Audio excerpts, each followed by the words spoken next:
Humanitarian for more years of pain, of blame, politics, power, and influence. For more years of legalized bribery, serve corporate interests. Vote for Tweedledum or Tweedledee, and a framework of debate that wrote for you, courtesy. You are listening to Unscripted Moments, a podcast about Propagandhi. On this episode, we are discussing Fine Day and War is Peace, Slavery is Freedom. May all your interventions be humanitarian. Fine Day is track 19 on Where Quantity is Job 1 compilation. Fine Day appears in the liner notes of Where Quantity is Job 1 double 7-inch, but is not on the actual release. Fine Day is also track 6 on the 1991 pre-How to Clean Everything demo cassette, Fuck the Scene. In the liner notes of Where Quantity is Job 1 CD, Chris writes that the song was recorded in 1991 and then says, you know, in all honesty, I'm not sure I even know where River Heights actually was until 1993. So I don't know where I got off writing a song about it in 1991. Recorded in the filthy shantytowns of Charleswood, according to Wikipedia, Charleswood, quote, is an upscale suburban district known for its open grasslands, aspen-shaded woods, and unpaved roads, end quote.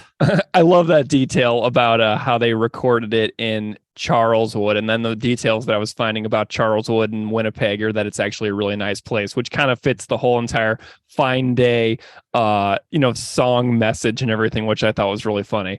That's great. So this is a really fascinating one because we have the other version of this song.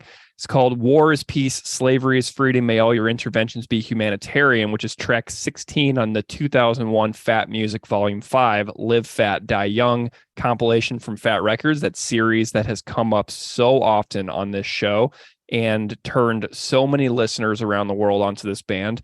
So the lyrics are printed inside that compilation. I have it on vinyl. I got one of the recent repressings that Fat did, and I realized that this was the only place that I could get this song as a physical copy these days. So I went ahead and bought that because it's nice to have it as like a person who wants to have everything from this band.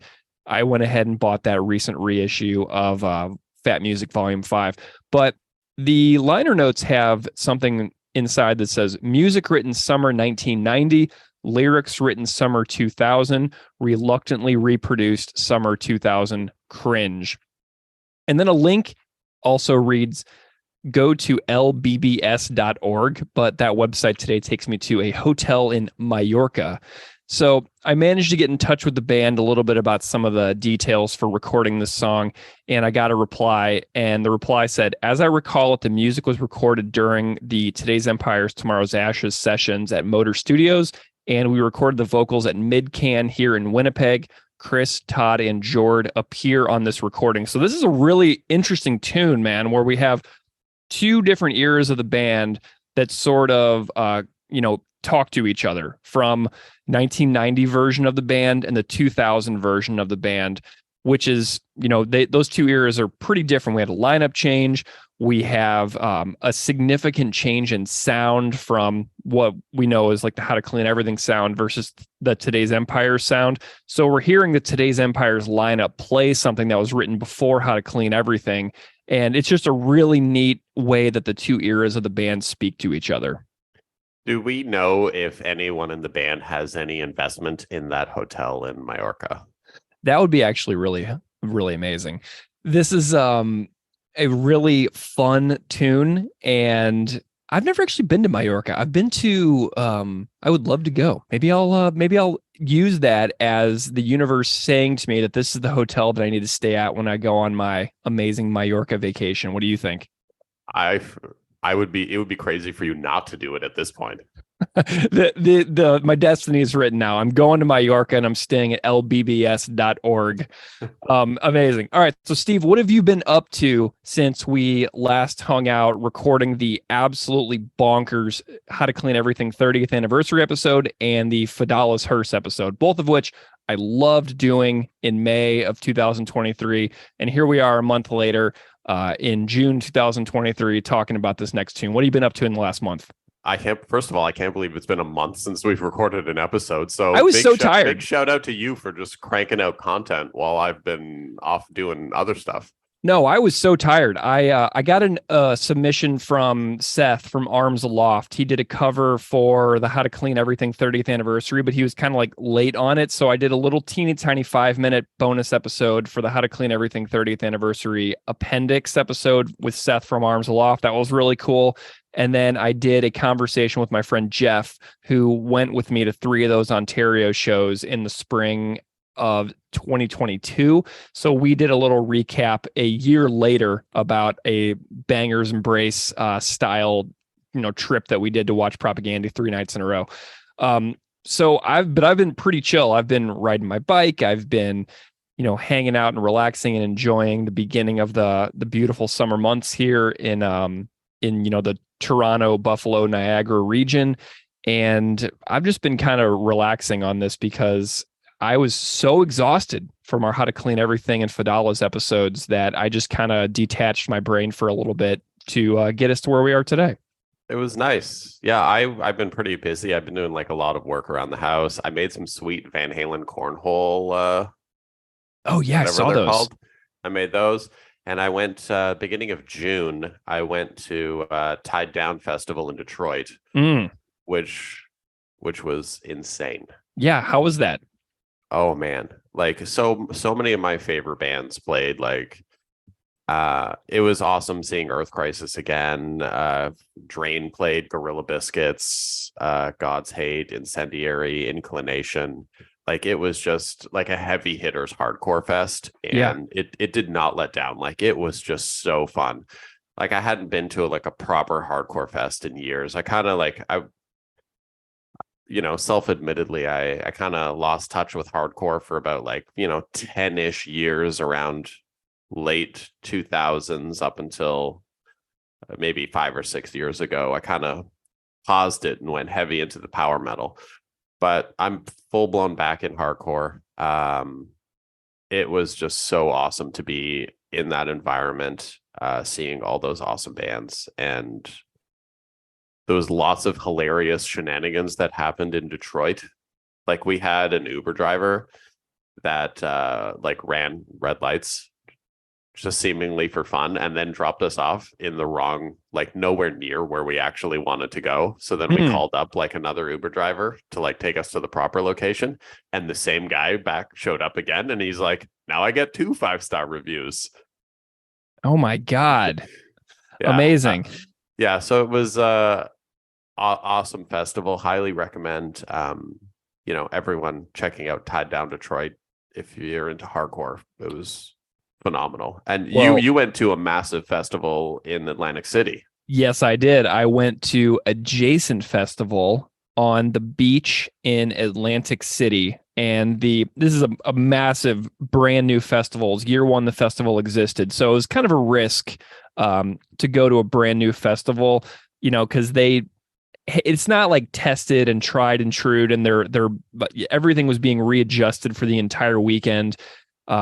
The merch lines were 4 hours some of the times. It was really unbelievable seeing how some of the stuff just wasn't in place because they hadn't ever tested this festival out before.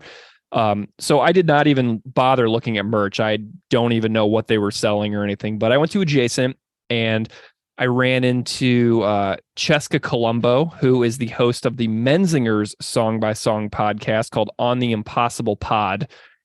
And that was really cool. I ran into a friend of the podcast named Stacy Walker, who lives in Pittsburgh, and we hung out for quite a while. So that was really fun.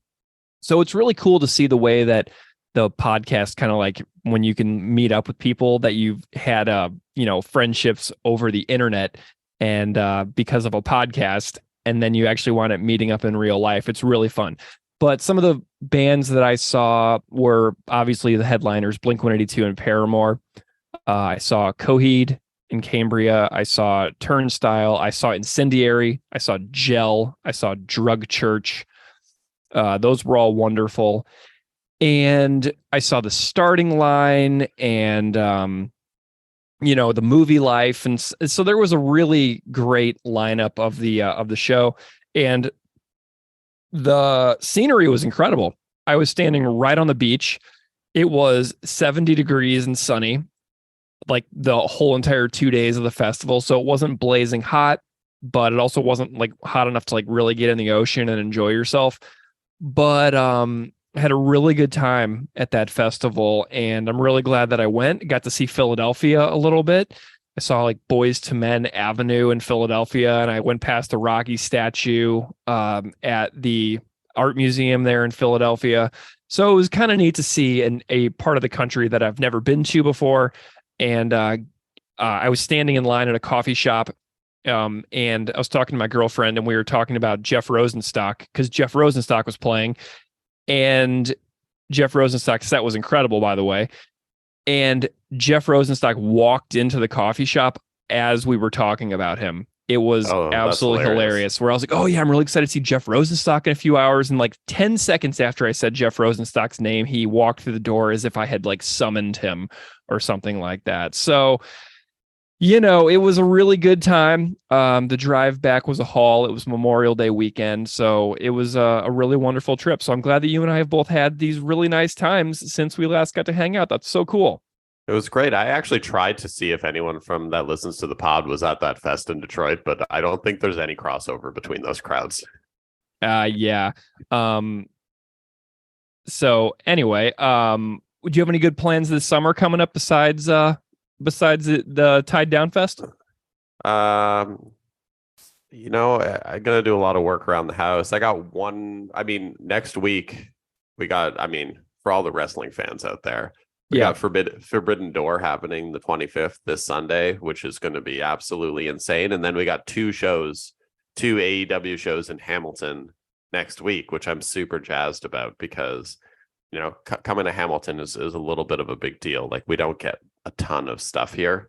Yeah. It always goes to Toronto, but now that we're getting like these, two large events happening here in Hamilton, looking forward to that. And then as far as shows, I don't have any other shows booked all summer. I do want to go see D Block play in July in Toronto because they were awesome at Tied Down. And if anyone wants some fun, Hate56 posted video online, and D Block had the Little Caesars mascot on stage dancing with them at Tied Down, and it was awesome.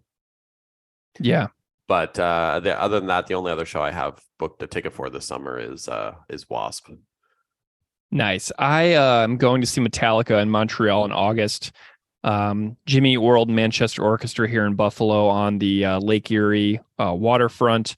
And going to see the first Better Lovers, the new Dillinger Escape Plan, Every Time I Die band that has formed. I'm going to see their very first show in a couple of weeks here in Buffalo. So I'm really excited about the really good music coming up in the next couple of months. So yeah.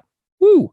Actually, I meant to ask you, Buried Alive is doing a free show at the Rec Room July 23rd. I'll probably come in for that. I mean, it's going to be completely overpacked. I mean, getting in is going to be a huge gamble. So Rec Room is like the tiniest place in town, pretty much, besides Mohawk Place. That's where we saw the Snapcase book release show, right? Yep. And it's tiny and long and narrow, and it's really rough for anybody that for shows that might actually be full. It gets really, really miserably crowded in there. But so anyway, definitely consider coming for that. But there's a huge chance that you won't actually get in because it will be around the block full. So I don't know. I guess turning back to podcast business, we've got this interesting selection of tunes here today that we'll have a chat about. And I have a guest that got in touch with me whenever I put out a call recently for covers of the songs that we had not covered yet. And a person from Winnipeg named Paul Hodgert, who is an audio engineer in Winnipeg. He did the Leg Hold Trap cover on the How to Clean Everything 30th anniversary episode that we did. And he knocked out 2 more covers for this episode on Fine Day and War is Peace. He did both versions. He recorded identical music and then did 2 vocals, and then he did both versions. So I'm really excited about the covers from Paul, and I interviewed him about his process for making them. So we've got some really good stuff coming up on this episode today. That's awesome. I wonder if Paul knows Taylor in Winnipeg. I wonder if they know each other. Wouldn't that be crazy? Know. Yeah. Well, interestingly, Paul has a local connection to the neighborhood, River Heights, which is discussed in the song Fine Day. So we've got like a person who has a personal connection and context for this particular song. And I was really excited about that, because anytime you get somebody from Winnipeg on who is a fan of Propagandhi, it just kind of elevates the entire mood of the episode, because the content for people in Winnipeg is a little different. It hits a little different because so many songs of Propagandhi's are including local details in Winnipeg. And it just kind of really elevates the entire thing for me whenever someone from Winnipeg comes on the show, you know? I feel like every time we have someone on from Winnipeg, it's like a special little treat for us. Yeah, I agree. I will agree. So anyway, we're going to go hear these 2 covers from Paul, and then we're going to hear Paul's interview, and then we will be back after that. What do you think? You ready to hear these? I can't wait. Fine day in River Heights. Fine day for your skateboards and bikes, yeah. Fine day in your cute little world. Fine day for tough boys and submissive girls. Fine day in River Heights. A fine day to be blind. Fine day in River Heights. A fine day to see that the government's got the drop on you, watching everything that you do, but you tell yourself you're exempt from their stare, 'cause rules are rules and the system's fair and square, but with wired phones and two-way mirrors, they've been watching you for 20-some years. Oh yeah, but you don't even care. Got your health, got your hair. You got a skateboard and a check. All these tokens will fucking pay. They regulate your idleness. You agglutinate and acquiesce. This whole goddamn world's a fucking mess. But it's a fine day in River Heights. Fine day for your skateboards and bikes, yeah. Fine day in your cute fucking world. Fine day for tough boys and submissive girls. Fine day in River Heights. A fine day to be blind, yeah. Fine day in River Heights. A fine day of being blind.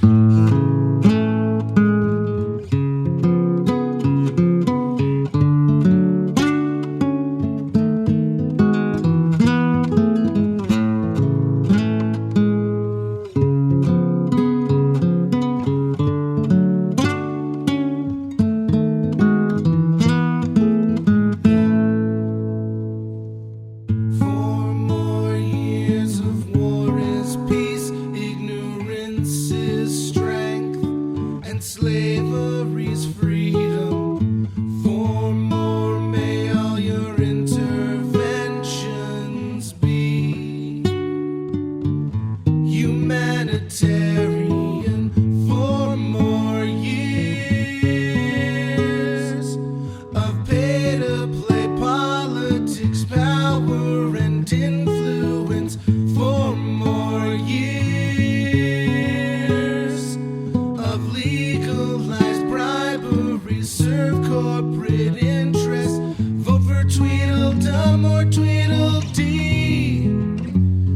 Add a framework of debate narrow for your courtesy of the ultra rich and media that filters out any voice that challenges their power. Like Nader bounced in Boston by state troopers. 'Cause he don't speak for oil tycoons and bankers.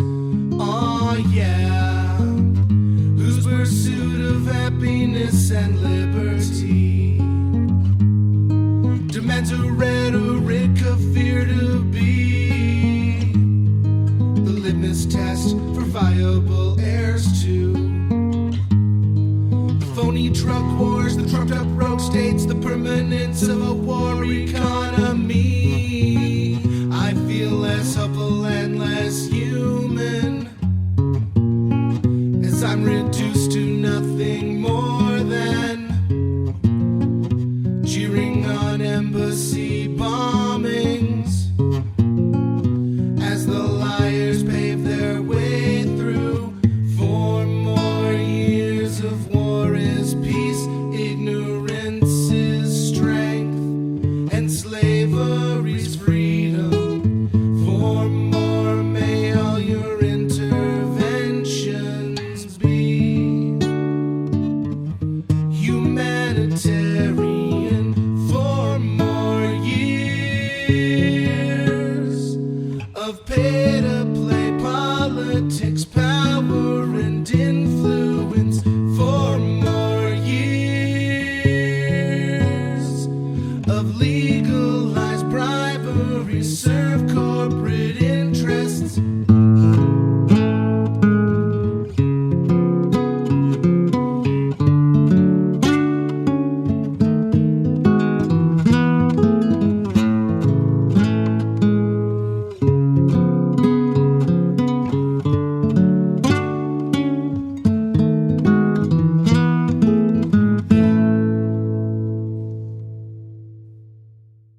Paul Hodgert, welcome to Unscripted Moments, a podcast about Propagandhi. I'm totally stoked to be here, man. Paul, it is awesome to have you here. And before we get into this, I want everybody to know that you have been on the podcast before, but only in musical form when you did an amazing rendition of Leg Hold Trap for the 30th anniversary edition of How to Clean Everything that we recently did, where I said that your name was Paul Stodgert, which was it's immortalized forever in the podcast. But I wanted to make sure that people go back and hear that, because that cover is absolutely wonderful. So thank you for contributing to the podcast before, and then doing more covers for this episode, and just being a part of the story. It really means a lot. Oh, hey, thank you so much. I really appreciate the kind words. It's a lot of fun. I love this band, so anything I can do, Yeah, I love it. Well, Paul, why don't you spend a moment and introduce yourself a little bit to the listeners out there so they know a little bit about who you are and what you do. Sure. Well, like I said, my name's Paul Hodgert. I am from Winnipeg. I spent the first 30 years of my life there. And now I live just outside Winnipeg on like the corner of a farm, which is pretty awesome. And I do work in media and content creation, podcast editing, video editing, that sort of thing. And I work as an audio engineer on occasion for bands and stuff, record producer, things like that. And I spent a good decade as a banker before I got into this. So it's been a delightful switch. Oh my gosh, I can't even imagine, going out of something like that, banking into, following something that you actually get intrinsic motivation from. I bet that was a very healthy switch for you as well. Oh yeah, big time, especially because I went into banking after spending years playing in punk bands and putting out records and stuff. So it was a weird, like, nosebleed of a shift there. Who are some of your bands? Would people up in Winnipeg in that surrounding region know a little bit about your music at all? Probably not, but I was in a band called The Armada for about 4 years in the early 2000s, a band called The Public, a short time in a band called Carpe Diem, which is not the same Carpe Diem that was around in the 90s. This one was in the 2000s. Yeah, it was in a band called Marginal, played at North by Northeast once, and I was in a hardcore band called Burn Your World for about a cup of coffee, and that's about it. Wonderful. Well, Paul, I got you on here to chat about Propagandhi. Tell me a little bit about your Propagandhi journey. How did they come to be a part of your life as a fan of music in general? Well, they've sort of always been around in my life. Because I grew up in a part of Winnipeg called Riverview, which is in an area of South Osborne. And it was just sort of, we always knew they were around. And again, before I go into any detail, I just need to quickly say I'm a bit of an unreliable narrator. That's fine. For a lot of these things, because a handful of years ago, I had a brain infection and it's kind of messed up some of my memories. So I might be conflating things or getting details wrong. So just a heads up there, if anybody's coming in at coming at me at Twitter saying that didn't happen. Well, I very well might be, it didn't. So I remember when I was really young, I started playing guitar when I was about 11, and there was a music shop at the corner of Morley and Osborne called Unplugged on Osborne, and they had jam spaces in the basement. And one day I went there with a friend of mine to get some new guitar strings, and they were all out. And the owner, who his son went to school with me, so I was friends with him and jammed with him occasionally. He said, "Hold on a second," and he ran into the back, and he came back with 2 packs of strings. Says, "All right, I stole these from Propagandhi's jam space, so you can just have these ones." I was like, "Oh, okay." So like they've just always been in the ether around my life. And I remember hearing people talking about this band, they have a song that they sing "fuck religion" over and over again. Yeah. Like, okay, whatever. Yeah. And and then I got really into them between Less Talk More Rock and Quantity is Job One. Nice. Actually, the first LP I ever bought was a first pressing of Less Talk More Rock, which I still have. Nice. It's in horrible shape because I played the crap out of it. But right then I was like, "Oh, I'm sold. This is the thing for me." Yeah. Nice. So, we were just talking about, you mentioned that you grew up in Winnipeg, and there is a song on that exact compilation that where Quantity is Job Number One that we were just talking about called Fine Day. Yep. Which references and has a personal connection to your own life. Tell me a little bit about your personal connection with the song Fine Day by Propagandhi. Yeah. Well, I actually went to elementary school from like kindergarten to I'll call it grade 2, although I'm sure you'd call it second grade. Sure. I'm at a school called Montrose, which was in River Heights. So all my friends were in River Heights. And then my sister went to Calvin High School, which is where John Kay went, I believe. And Neil Young went there too, actually. Yeah. As did my grandfather. So it's been around for a while. So like I know that area super well. And the area I grew up in, Riverview, is really close by. And I would sort of describe Riverview as River Heights if it liked to think it was more bohemian, but in reality it was still just a middle and upper middle class neighborhood. Yeah. Nice. What is the area of River Heights like? Like, how would you describe that to people who have only ever heard this song, but have never been to Winnipeg, never been to River Heights? Kind of like, what's this like for people around the world listening who know this song, but not the place? Yeah, well, it's an older neighborhood, big houses, big trees lining all the streets, sort of like a canopy over it, sort of middle to upper middle class, a little bougie in some locations. And it's a big area that is sort of broken up into smaller sections. Like there's part of it that's like Tuxedo and Wellington, which is, bigger houses, richer people. And then there's Crescentwood, which I'm not sure is officially part of River Heights, but it's right up next to it and they share a community club. And it's a little bit more middle class instead of upper middle, but it's sort of from the outside. If you're a guy like Chris, who had never, I believe in the liner notes to Quantity, he says he didn't actually know where River Heights was. if you're somebody who has never actually been there or know it, you'd assume that it was sort of like the rich fancy pants area, which it is in some areas, but not in others. So it's kind of diverse, but still pretty solidly middle class. What is the richest fancy pants part of Winnipeg? I'm curious. That would be parts of Tuxedo, either down Wellington Crescent or Park Avenue.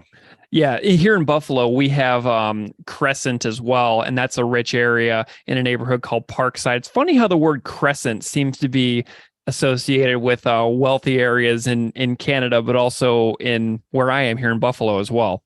Yeah, I guess it just sort of feels like hoity-toity, like, oh, I'm not on a street, I'm on a crescent. I'm on the Crescent.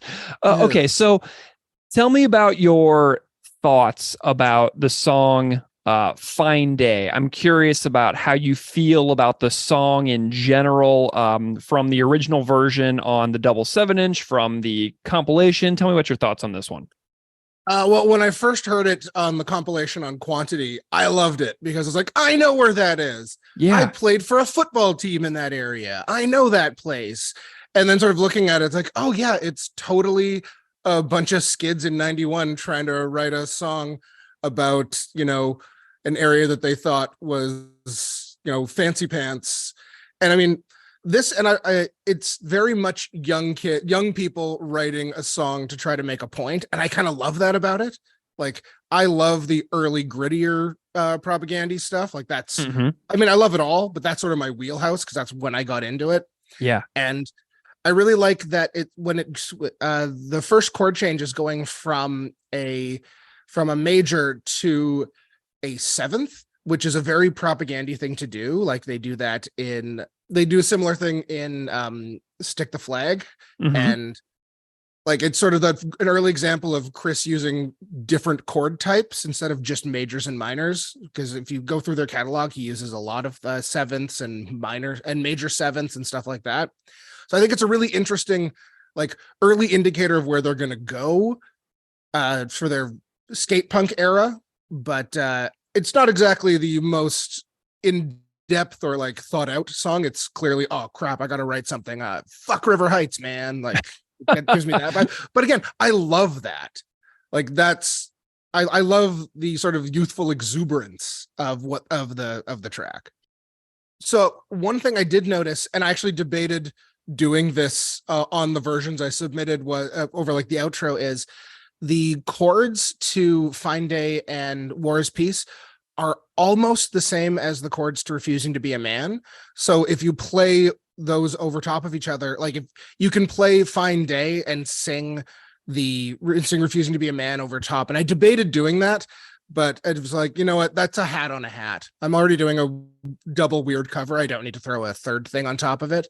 But I thought that was pretty interesting too. They're not exactly the same, but they're pretty much the same. They're different voicings and like chord types, but the root notes of them are pretty much the same. That's so interesting. I wonder if that one served as a blueprint for the other. Like, I wonder if the speed just kind of changed and something clicked for Chris in those moments. I wonder if there's any connection there. I always theorize these things, and then if he ever replies directly, he's like, "No, total coincidence."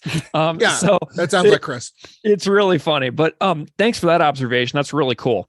I love this one as well. And honestly, I feel like this song would have been a strong addition to How to Clean Everything. I feel like this could have easily gone on their first full length and added something to the record in general, because it's got stuff that, it paints this picture of this like utopian society and this like wonderful area to grow up, but then it totally flips it on you and makes it takes this really beautiful thing and then turns it into like this subversive thing that people who are in power are using their power in ways that are, going against people's actual freedoms while giving us the illusion that we're actually free. It's got a lot of lessons within the lyrics. Tell me a little bit about some of your thoughts on the lyrics that are going on here and how you read it and what you take away from the major meaning of the song. Let me just quickly pull them up so I can make sure I know what I'm referencing. First of all, I just want to say that the lyrics that are on all of the sheets are missing. Yeah. So a verse, and I had no idea what they were saying. So I had to really just sort of guess, but like, excuse me. I think that the message is true. The whole, like, people thinking that because of their sort of wealth and status that they are sort of exempt from the stare of the government and all of that, but not understanding that we're still in a bit of a surveillance state. That's true, but it just, the way they're presenting it feels really delightfully juvenile, and it sort of takes away from the message when it's just like man, the whole world's a fucking mess, man. Like, it's got that sort of a vibe. Again, I love that about it, but I will say that sort of undercuts their message a little bit, which again, that's kind of a feature of like young bratty punk rock. They often, messages get undercut, and Chris's lyrics and Todd's lyrics too got so much better at this really quickly, like going into How to Clean Everything and Less Talk. Like, they really figured a bunch of stuff out on how to present their ideas better. But I mean, it's the sort of thing where I sort of think about it like, yeah, they're right, but it sort of makes me feel like, why am, like, the way they're presenting it makes me sort of say, why would I care?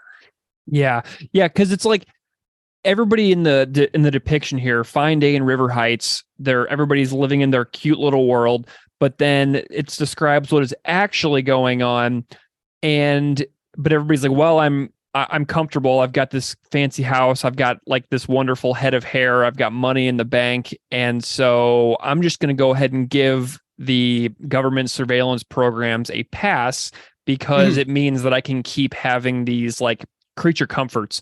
And so it's kind of like when the whole like NSA revelations in the US came out like 9 or 10 years ago at this point. And everybody was like in an uproar for about a month, but then things just kind of went back to normal. And everybody was like, oh, well, I guess that's just going to be the way it is now. And 10 years later, I mean, here we still are, so it's kind of like you have these things get exposed and these realities get exposed. But as long as everybody gets to keep living in their comfy little houses, that, we'll just give it a pass and just kind of overlook it and not rise up in mass and protest, because that's a lot of work. And my life is actually super easy.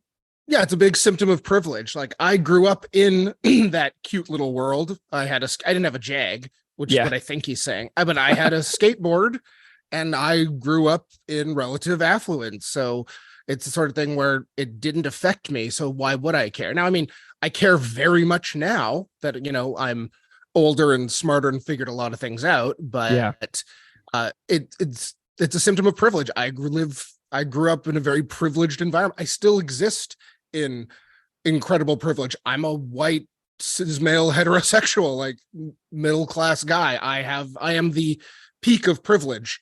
Yeah. And it's sort of, I feel like it's our job in these privileged positions to sort of say, guys, let's actually pay attention to these things. Excuse me, sorry. And like use our position of privilege to point these things out for those who don't have that voice, which is, you could argue is what the song is doing as well. Yeah, I wonder if whenever I get into this thing with some research a little bit more, if I'm going to find out exactly what he's talking about, because it says they've been watching you for 20 some years. This song comes out in like they're making like 1990 or so. So, he's referring to programs that have existed, if we're going like literally within the lyrics, since the early 70s. So I'm wondering if he has like a particular thing in mind or a particular program that he's referring to with regards to this. But that's just, there's a lot in the song too, Mm-hmm. Yeah, and like I'm not familiar with like the history of CSIS, which is sort of like the Canadian CIA type of thing. Like, I don't know if we have programs like spying programs like the NSA and the CIA have had in the States. I'm sure we have. I have no reason to doubt it. Yeah. But I don't know any of that history because we don't talk about it as much in Canada the same way. Yeah. Well, I guess we don't have the same power that that America has to do those types of things. Yeah, I had a family member who was very high up in the Pentagon. He worked in several presidential administrations. And whenever I was a kid, I would be like, what's it like working in the Pentagon? And what happens like when the things we can't see? And like, you don't want to know, kid. And so it's really funny, like these like ominous things that this family member who has since passed away quite a few years ago at this point. But the things that he alluded to that were going on were things that he's like, you don't even want to know. Just like, don't even ask questions like that, because if you get into it, it's going to be far too insane for you to really even comprehend. Because I was like 8, you know what I mean? Mm-hmm. But that is exactly why you should ask questions. Yeah, I guess he didn't want to. Exactly why. I guess he didn't want me to ruin my own life when I was 8. He's like, you have plenty of years to ruin your own life. Ask again in 20 years and I'll tell you then. I love this line too, where it's like they regulate your idleness, because if you think about all of our day-to-day lives, like I oftentimes think about the things that I subscribe to on my TV behind me here, like HBO Max, Netflix, Amazon Prime, Hulu, Disney, Peacock. There's all these like services that are just kind of fed to us for these like affordable, low prices of $7.99 a month kind of thing. And I love this regulate your idleness thing, because it feels like it's one of those things where it's like, oh, tomorrow I'll care more, but today I'm just so exhausted. So I've got all these things that will appease me in this like, backlit box on my coffee table here, that will just kind of help me rest and recover, so that maybe tomorrow I can care a little bit more about some of the injustices in the world. Does that make sense?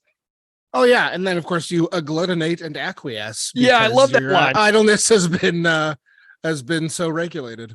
I love the agglutinate line, because I found these lyrics on genius.com, and you were right. There was something missing, because I was like listening over and over, and they're not published in full online. There's a part missing, but I love that in parentheses on the Genius edition, it says, get a load of this next line. You agglutinate and acquiesce.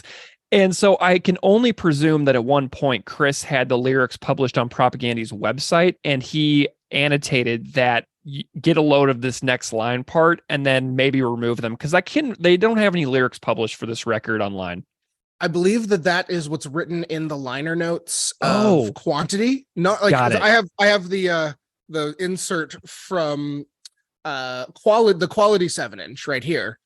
But I think it's in there along with him saying he didn't even know where River Heights was when he wrote it. Let me see here. Oh, yeah, but it does say it. I got the CD booklet here for Quantity, and it says, get a load of this next one. And then at the very end, it says whammy bar mayhem. Mayhem, yeah. Yeah, the outro is really great for a guitar. I mean, what did you think about the guitar for this one? I thought the guitar was so much fun. Like the ending is like, it's kind of ridiculous, but in that wonderful, goofy way. I don't actually have any guitars with a whammy bar, and obviously I was using nylon strings, so that really wasn't a real option.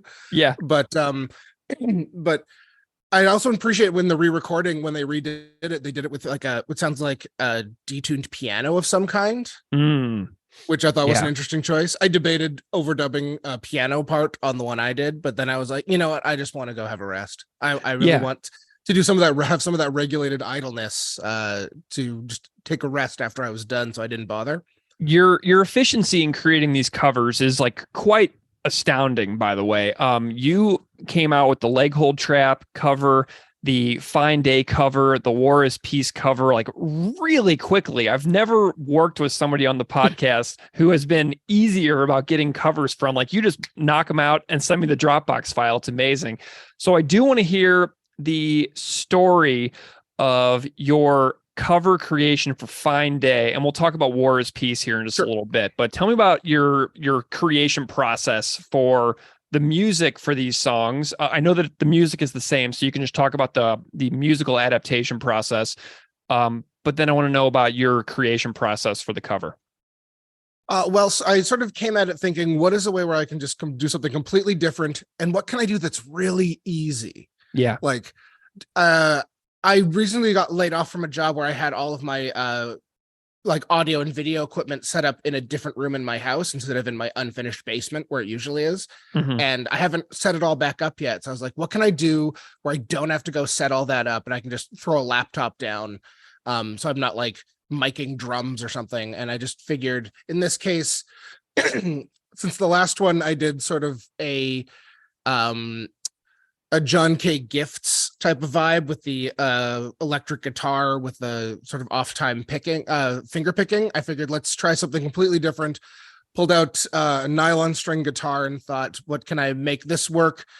And my initial thought was, I'm going to try to do like an Iron and Wine thing. I'm not like a huge Iron and Wine guy by any stretch. I don't think I could even name a song, but I know their vibe.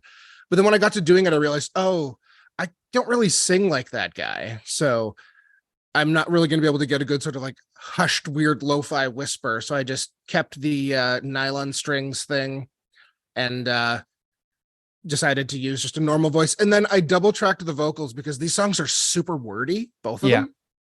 And double tracking the vocals and panning them hard left and right sort of made the sort of wordiness be more of like an aesthetic choice, because if I hadn't done that, it would be sound like I'm just like talking right into the center of your head for an extended period of time, which is never comfortable. So I just doubled them up. Awesome. So are the two versions that you did, the Fine Day version and the War is Peace version, is the music is identical, correct? Identical. Yeah. I just overdubbed more vocals, and I did all this in the room I'm sitting in now, like my living room, just at my coffee table.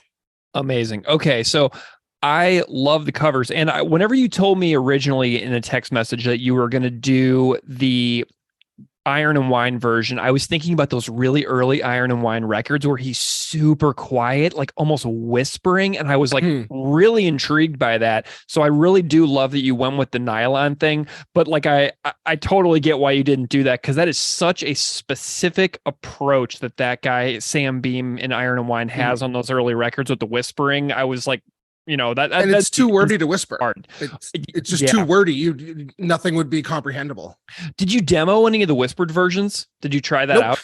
I just sort of, after I said that, I started thinking, and I do music in a weird way. I don't pick up an instrument. I spent years doing like music theory lessons and stuff like that. So I just sort of play it and all the parts in my head, and then usually when the first time I try it on an instrument is when I'm recording it or showing it to other musicians or something. So after sort of playing it in my head, I was like, oh no, this isn't going to work.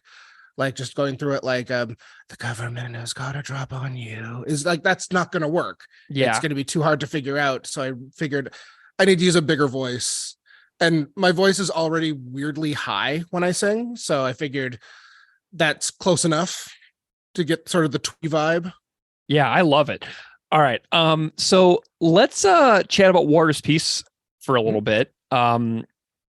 This is such a great song. I absolutely love this. So this originally appeared on the Fat Music Volume 5 compilation, which was recently reissued on vinyl. I saw that, yeah. Like 2 or 3 days ago. Dude, I bought one. You might actually be able to see it. It's right there. Oh, nice. In my back room. I actually have it pulled off the shelf at the moment, sitting on the floor. And so I loved this compilation when it came out. There's a strung out song on there called Novocaine that I am absolutely obsessed with as well. And when I realized that this release is the only way to physically listen to this song by the band, and since I'm trying to be sort of a collection completist for their recorded output, I was like, well, I have to buy this reissue on vinyl. So I justified it as like, that's the only way I can get that Propagandhi song. It's true. And so I got it. So I have the brand new pressing of Fat Music Volume 5. So we got the song War is Peace, Slavery is Freedom, May All Your Interventions Be Humanitarian. And I love that in 2001, when Propagandhi was on tour with Avail, they had the name of the tour was the Humanitarian Intervention Tour. So we have a reference to that tour's name in this song title, which is super cool as well. And I'm wondering if you can tell me a little bit about your thoughts on the Propagandhi version of War is Peace. Okay, well, I love it. I loved when I first got that comp. It was towards sort of the end of my like fat wreck obsessiveness, like, that most people of my age go through. Or not most people who like punk music of my age go through. Guilty. But I loved it because immediately I was like, oh, this is Fine Day. Oh, that's awesome. Listening through it now, sort of looking back on it, as much as I love it, it's kind of lazy. It feels like a real sort of slapped off. We need a song for this comp. Mike's bugging us. Let's get something. We weren't on Rock Against Bush. Yeah. For reasons that you've probably gone over, I would imagine. Oh yeah. Yeah. So let's get something on there that's sort of making our Rock Against Bush point that doesn't really matter who wins. It's all the same. It's Tweedledum or Tweedledee. Yeah. But I just feel like, again, it's not badly done by any stretch, but it sort of feels like, let's throw in some Orwell lyrics and let's just put in, I'm just pulling up the words here, take a look at them. Yeah. The song is really fascinating to me. In the liner notes for that LP over there, I read the lyrics or the liner notes for this one, and I posted on Instagram so people can go look at it if they've never read it. But it says something along the lines of, made in 1990, regrettably revisited in 2000 or something like that. So there's like they even themselves have been like, yeah, this was just kind of something we had to get done. Yeah, and like you can tell the date on it because they reference the presidential debates of 2000 when Nader was forcibly removed from participating. That's right in there. So yeah, it feels sort of slapped off. But again, slapped off isn't always a bad thing. The song slaps. Like it it's does. A ton of fun. And again, they're not wrong. It's just it doesn't feel like it's been cooking as long as some of the other stuff, even though I guess theoretically it's been cooking for a decade. But well, lyrically it doesn't feel like it's been cooking quite as long. And what's so fun about the performance of this one is it has the vibe of very early Propagandhi. So like by this time we're in like the Today's Empires era Propagandhi, you know, so there's a throwback to a sound that no longer really exists for the band in their current form. So it's kind of cool to see that revisiting occur because it's like, you know, the band being who they became, revisiting something from a long time ago is really interesting because there's no way to like totally redo and recapture those earlier moments. Yeah. But it's just kind of an interesting revisiting with where the band went to revisit their old sound. Yeah, for sure. And that's part of what makes it so fun is hearing what they were like then, but with, you know, good fidelity and with Todd playing bass and like just having that sort of more in your face vibe of the better recordings in the later era. Yeah. So I'd love to know your thoughts on the lyrics. You referred to the Orwell ministry of truth, ministry of peace, ministry of love, and ministry of plenty with, you know, the slogans of the party: war is peace, freedom is slavery, and ignorance is strength from 1984. Tell me your thoughts on the lyrics a little bit more. Okay, yeah. Well, again, it feels a little undercooked, but again, that's not always a bad thing. I mean, we're just going straight through a whole bunch of Orwell lines and then basically saying all of them are the same. They're all owned by the ultra rich and oil tycoons and bankers. But the thing that I really appreciate is towards the end when he gets to the I feel less hopeful and less human as I'm reduced to nothing more than cheering on embassy bombings as the liars pave their way through 4 more years. I really like that because it's sort of making the personal of like, I'm so sick of this. Like, what is there that I can do other than cheer on terror? Like, what's left for me to do when the entire system is set up to just continually self-perpetuate with Tweedledum or Tweedledee speaking for oil tycoons and bankers. Like, I appreciate that's the piece that sort of takes it from being like, oh yeah, all the parties are the same. We all kind of know this. It's they're all neoliberal economic people, but then throwing that in sort of gives it that nice personal touch. And I think the best Propagandhi has a personal touch to it, like their position in it, which just sort of goes to the whole notion that all art is about the artist, whether it's literal or figurative. And that's what I think sort of elevates this above just a dashed off quickie that they had to get into Fat Mike. Yeah, man, I love that. That's my favorite line too. And did you make the connection or theorize that this line is the original version of what went on to become Name and Address Withheld from Potemkin? Because there's a line in that song: I'm feeling less hopeful and so much less human as my days are reduced to little more than settling for revenge. So like this line reappears on Potemkin City Limits. Yeah, 5 years later. Yeah, I mean, it's totally awesome. And I love Did not click to me at all. I did not even notice that. Well, it's like there's a really good reason for it, man. I feel like that line is so powerful, and I'm honestly really glad that Chris sort of recycled the line from this song, which you mentioned is a little undercooked, a little bit, you know, rehashed, a little bit forced, and a little bit, you know, with the very, very clear Orwell references and everything. The band can definitely do better. And I think that, you know, and so like, I love this song like a ton, like I really love it, but everything you're saying is resonating with me as well. Cause I'm always like, what can I say that like is sort of a critique about this song? And I think you really captured some of my sentiments about it as well. So I'm honestly really glad that some of the strongest lyrics from the song get revisited. and reused in another song that's a little more developed a couple of years down the road. Yeah, and I've done that myself. One time unknowingly with two songs on the same record, I reused a line without even realizing it. With one song that was written way before the other. It happens, but if it's a good line, you want to use it. And in this case, I see him wanting to reuse that idea because, I mean, while a lot of people are going to hear the comp track, it clearly wasn't meant to be a serious, well, I mean, not serious, but it wasn't meant to be a part of their official canon. So let's put it in context in a better song, a more well thought out song in a more official release capacity. I think it was a great, and also it shows 5 years later, he felt the same. Yeah. And we all, I'm sure he feels some version of that today. Like, it's not something that's gone away. Yeah. Yeah. And I love the transition back in from the cheering on embassy bombings as the liars paved their way through 4 more years. I love it how it's got the bookended 4 more years chants almost. It feels like the chant at a political rally.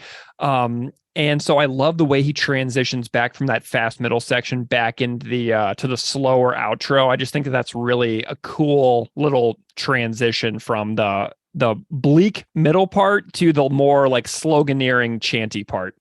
And it's an uncommon thing for Chris's writing. Chris writes in a way that is known as through composed, where it's not verse, chorus, bridge, chorus, outro. Everything sort of builds and continues on. Not every time, but the majority of it. So for them to go so explicitly back to here is the chorus again is not common. So it's really sort of leads to that through composed sort of nature of it, that it's not just a repeat of it. It's completely tied into the full narrative.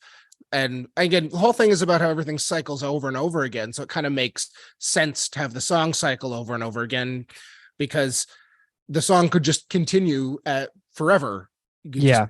Because it all just sort of loops around again. And I think I don't know if it was an intentional metaphor, but that could be a metaphor for what the message of the song is to begin with. Yeah. You basically did a 2-for-1 cover. Same music, 2 different sets of lyrics entirely. Which one do you like more? Which finished version are you like, hey, I like this one a little more than the other one? I like my War is Peace more because it's more in my range. The melodies are a little bit different between the two. And in the verses, yeah, like I said, I've got a pretty high voice. So when it gets to the part of Fine Day, when it's doing the like but you tell yourself that you're exempt from their stare. That's really low for me because I'm a gigantic dude with a high voice.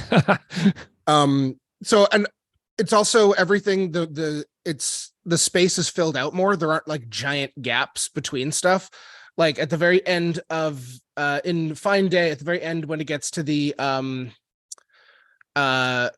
you got a skateboard and a jag, that section, there's a huge gap before it gets to a line that I couldn't actually make out the words to, but it sounds like all these tokens who will fucking pay.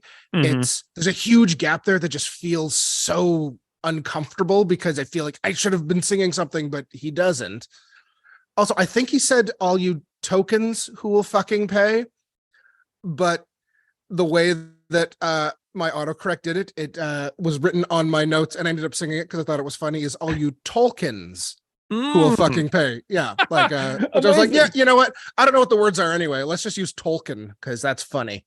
I love that. That's a nice little Easter egg for the very paying attention listener. Awesome. Well, I love how both these songs are almost like thematically about the same thing as well. Like the meaning of the song really isn't that different between the first two. If you think about like what the purpose of the ministry of truth is in 1984, and then what he's talking about with the wired phones and two-way mirrors and Fine Day, the two songs have a lot of similarity with the content, even though they're completely different lyrically. Were you thinking about that too? You know, that I had not until you said it. When I was doing them, I wasn't really thinking a ton about the content. I was more thinking about the technical aspects and trying to remember the two different melodies, because it's really awkward to sing two different melodies on the same recording. Yeah. When they're not harmonies or counter melodies because they're really similar, but not quite. So I didn't think too much about it at the time. But yeah, it's very much about how the sort of systems are built up to keep us where we are no matter what. Yeah. Go through your little life, person, and things are happening beyond what you can see. And just don't really worry about it. Just get by from day to day. And here's your illusion of choice between these two nearly identical candidates, between Kang and Kodos from that Simpsons episode. Yeah, I love it. Paul, have you we were talking before we recorded that you've seen Propagandhi live before. Do you have any like major memories about seeing the band live that you felt like sharing? Because asking people about their live experience is one of my favorite questions. Okay, so I was trying to figure out how many times I've seen them, and it's not countable because I think there's times I've seen them when I didn't know it was them, just by virtue of living here and just sort of like going to shows and seeing like outdoor things in community club parking lots and stuff like that. So I can't know. But my favorite memory is one that fortunately I have a video of it. I was at the Live from Occupied Territory show. Nice. And that was such a perfect set list. Like if you're going to do something from that era, that set list was just untouchable. Throwing in they do True on that one. They do Mutual Friend, which I love seeing live, and then ending with Hard Times, like the Cro-Mags cover. That was just an incredible amount of fun at that show. And it's at a bar that's now been torn down and they're building condos there. Yeah, that seems like we all love to see happen. Doing. Yeah, that seems like every time I go to Toronto, it's like, cranes as far as the eye can see. It's mind-boggling in Toronto, but we're getting a decent amount of that here too, because that was at the zoo. And actually, the first punk show I ever played was when I was, how old was I? I was 12 years old, and I played in the basement of the zoo at a place called Aussie's, and that building's just gone now, and it's a real bummer. I mean, it was more of a metal bar than a punk bar, but still, we're just losing venues left and right, and it's like the Park Theater is like the only venue of that size left in Winnipeg, which I like the Park Theater. I used to go to movies there, but when it was like a functioning third run movie theater, but it's just a real bummer to see all those venues disappear. And but I like that I have a DVD where I've not been able to spot myself in the crowd yet, but it's also shot so handy cam that it's not possible. In fact, actually, I was watching some of it with my son this morning before he hopped on the bus for school, and he kept trying to find me, but he absolutely could not.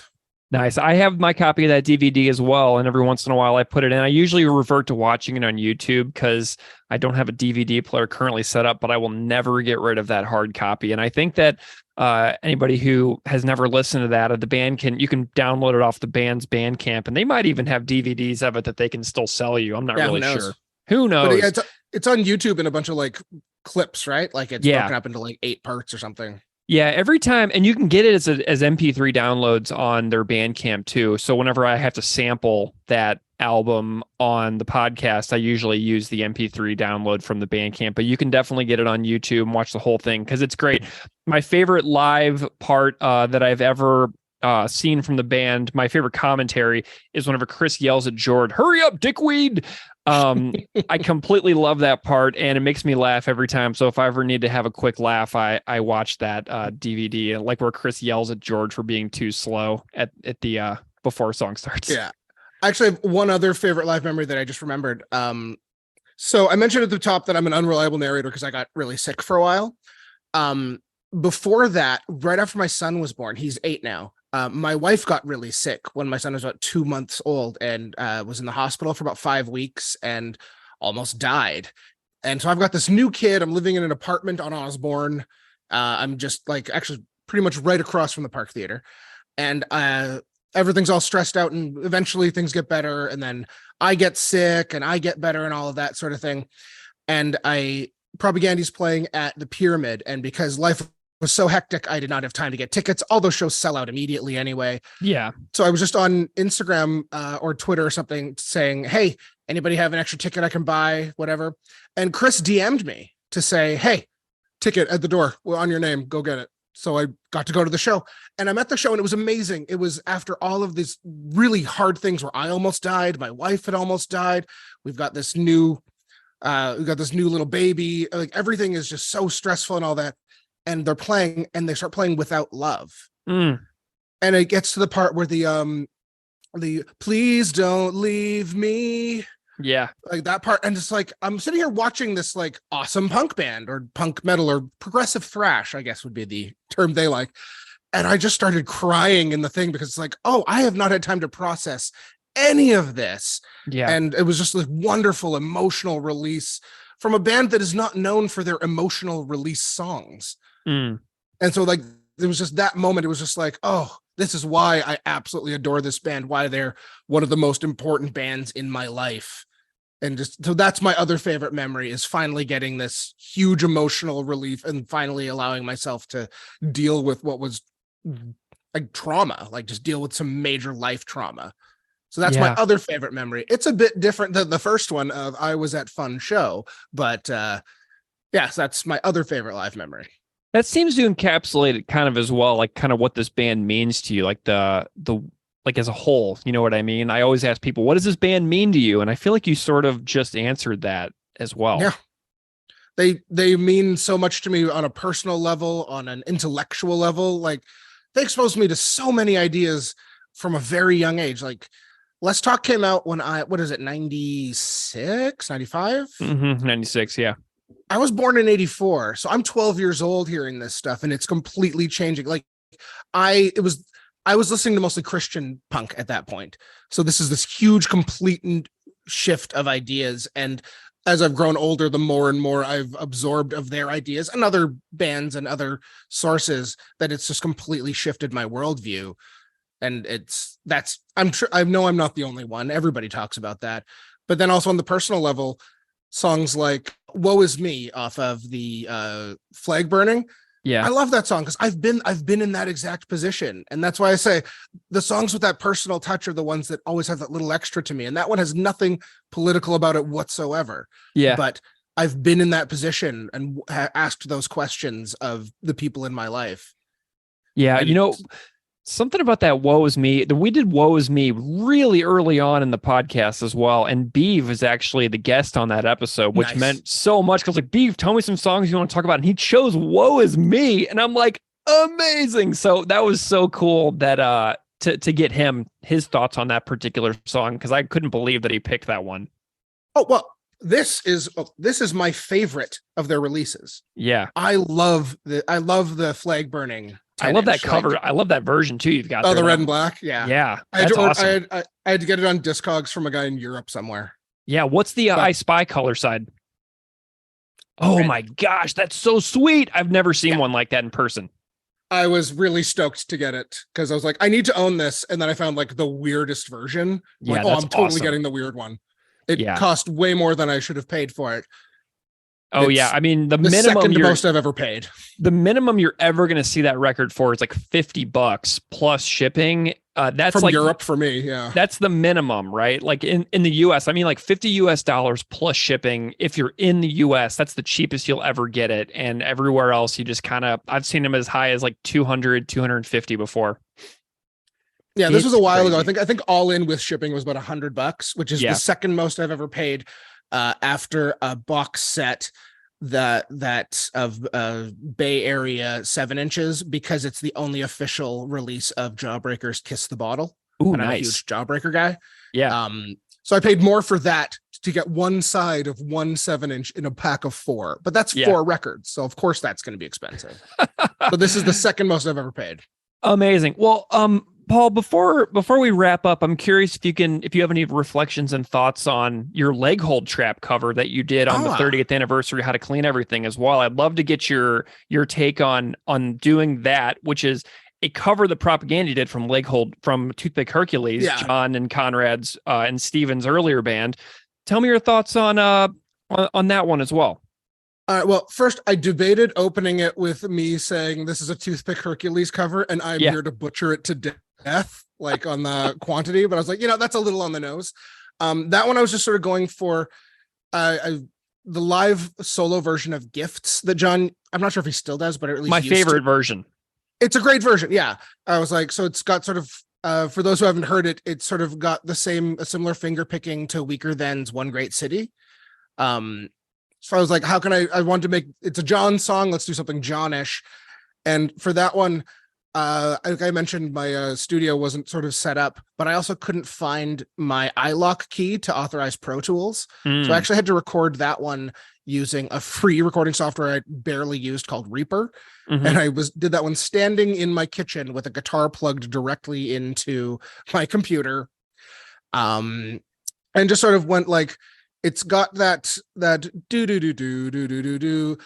So the bass plays goes down from the root note, which is a D, down to the third of the scale, which is an F sharp, but the chord itself is still a D. So I was like, that's something I can do with finger picking. So I just was like, oh, that'll be an easy thing to do and sort of get that rhythm.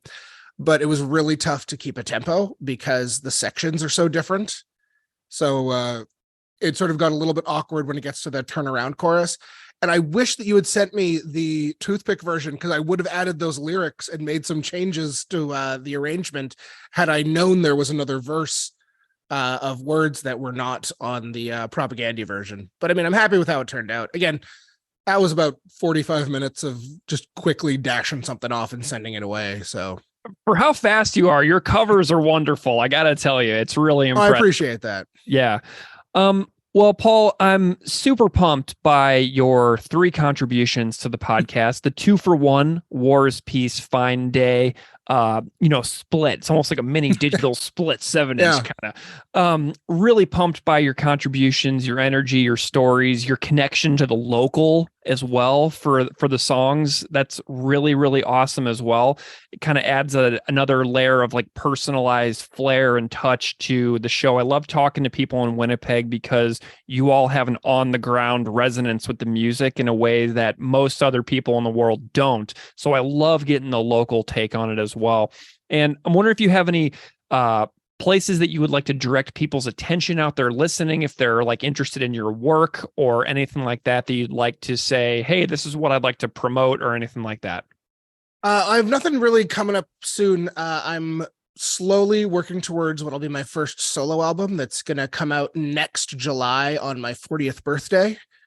I figured I'll be 40 in July. It's about time I did a solo album. Perfect. So that'll be in a year, but I mean, obviously that's still a ways away, so there's not a whole lot to check out. But I'm at Paul Hodgert on any social media, and like on everything. I managed to get that super common name. Yeah. Although maybe I should get at Paul Stodgert too. Just that can be like your performance pseudonym. Oh my gosh, hilarious. Well, Paul, super pumped that you're here. Thank you so much for everything you've done for the show. It means a lot that you took the time to have this chat with me. Thank you so much for being here. Hey, it was a ton of fun. I'd happily do it again.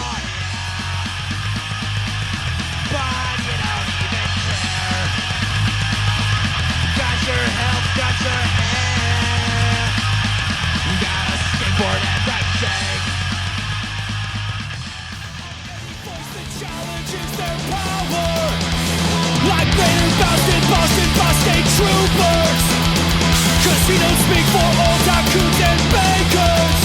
Oh yeah, whose pursuit of happiness and liberty demands a rhetoric of fear to be the litmus test for viable heirs to the phony drug wars, the drug approach states, the permanence of a war economy.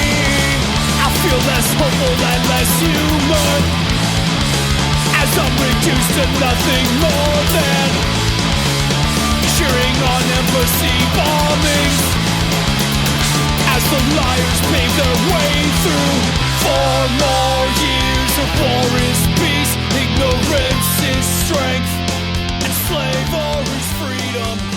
4 more may all your... All right, so that was my chat with Paul Hodgert, audio engineer in Winnipeg, Manitoba, Canada, and massive fan of Propagandhi and locally relevant person to some of the song content within the song Fine Day. I hope you all enjoyed Paul's renditions of Fine Day and War is Peace.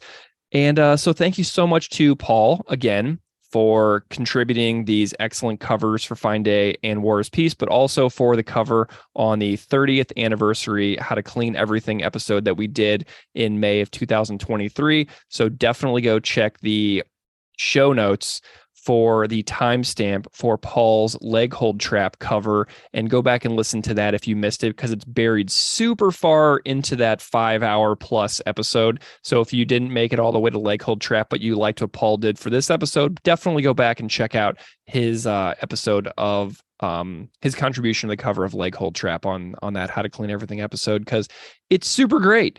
So Steve, we're going to chat now about this tune. What are your thoughts and connections and realizations or whatever about your history in relation to the song Fine Day? Tell me about you and this particular song. So this song is kind of a hilarious situation for me, because when we had discussed doing the episode, I was like, Fine Day, and I was thinking, and I'm like, I knew it was off of Quantity, but as we've mentioned in previous episodes, my Quantity CD is literally stuck in my CD player and has been there for like 15 years. So and it doesn't play, it doesn't work. It just kind of shakes around and basically scratches up the CD inside there. So I actually hadn't heard this song in forever until I went on YouTube to listen to it. So we're getting like an almost fresh perspective of me hearing this song. Wonderful.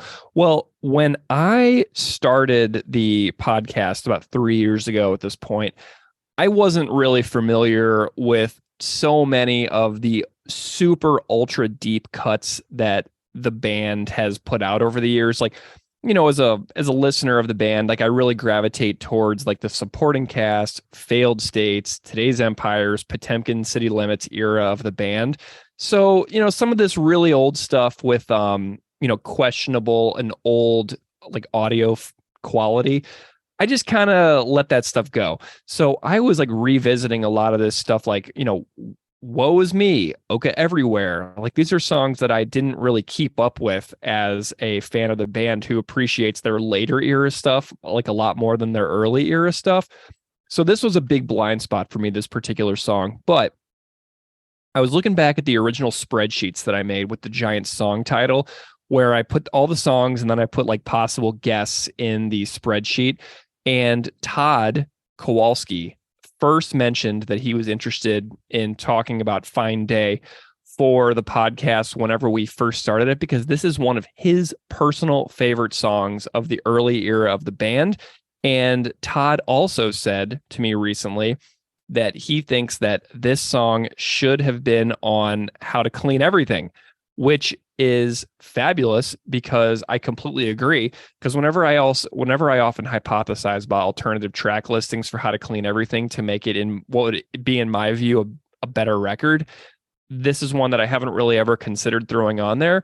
But now that Todd says that, it makes perfect sense to me that this would have been a really strong addition to How to Clean Everything, which is really cool. And it was also Todd's idea, mostly, I think, that this song get re-recorded in 2000 in the version that it became. So Todd told me, he's like, he wanted to play Fine Day as it was, and Chris thought that they needed to update the lyrics, but Todd likes the original lyrics a lot. So the band kind of tested this out, and Todd wanted to redo Fine Day as it was, and Chris wanted to do the updated lyrics. So that's why the new edition is not just a total recreation of the original 1990 version, because Chris insisted on redoing the lyrics while Todd wanted to do the song again. So, which is really cool because Todd wasn't in the band when they did the original version, but this is one of Todd's favorite early era songs.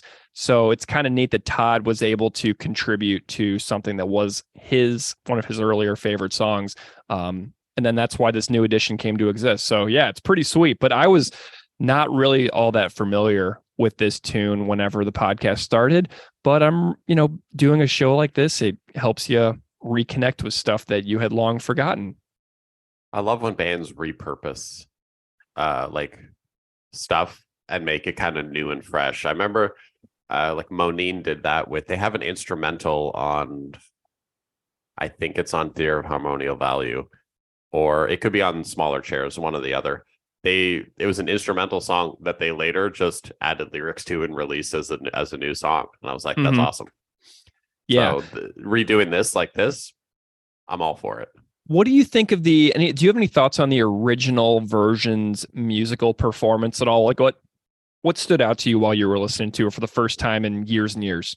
So I actually like the really rough around the edges recorded version probably better than the other one. Interesting. Well, I like it because I find I How to Clean Everything, I feel like his weight is too polished. Right? And for what they were doing around that time, I think the rough around the edges sound I like better with the How to Clean songs than I do the polished version of those songs, if that makes sense. So I actually really like the recording of Fine Day on Quantity. Nice. I love that when they made the demo versions of the songs that went on to the How to Clean Everything 30th anniversary or the 20th anniversary reissue, you can go back and hear some of those like pre-Donnell Cameron, pre-West Beach Studios versions that they recorded in Winnipeg with Conrad. And those early versions are all so cool. So I love hearing these like almost like demo quality early recordings as well. Really, really cool. I also think that it's super funny that this song was listed in the liner notes of the Where Quality is Job Number 1 double 7-inch, but that it wasn't actually on that release because that record is such a goofy, like inside joke between Todd at Recess Records and the band. So I love the fact that this one appeared on like the liner notes of a release that it doesn't even actually included on, because whenever I was preparing these notes, I was like, oh yeah, it's on the Quality double 7-inch, and it's totally not. It's just that it's like this like inside joke being listed inside the liner notes.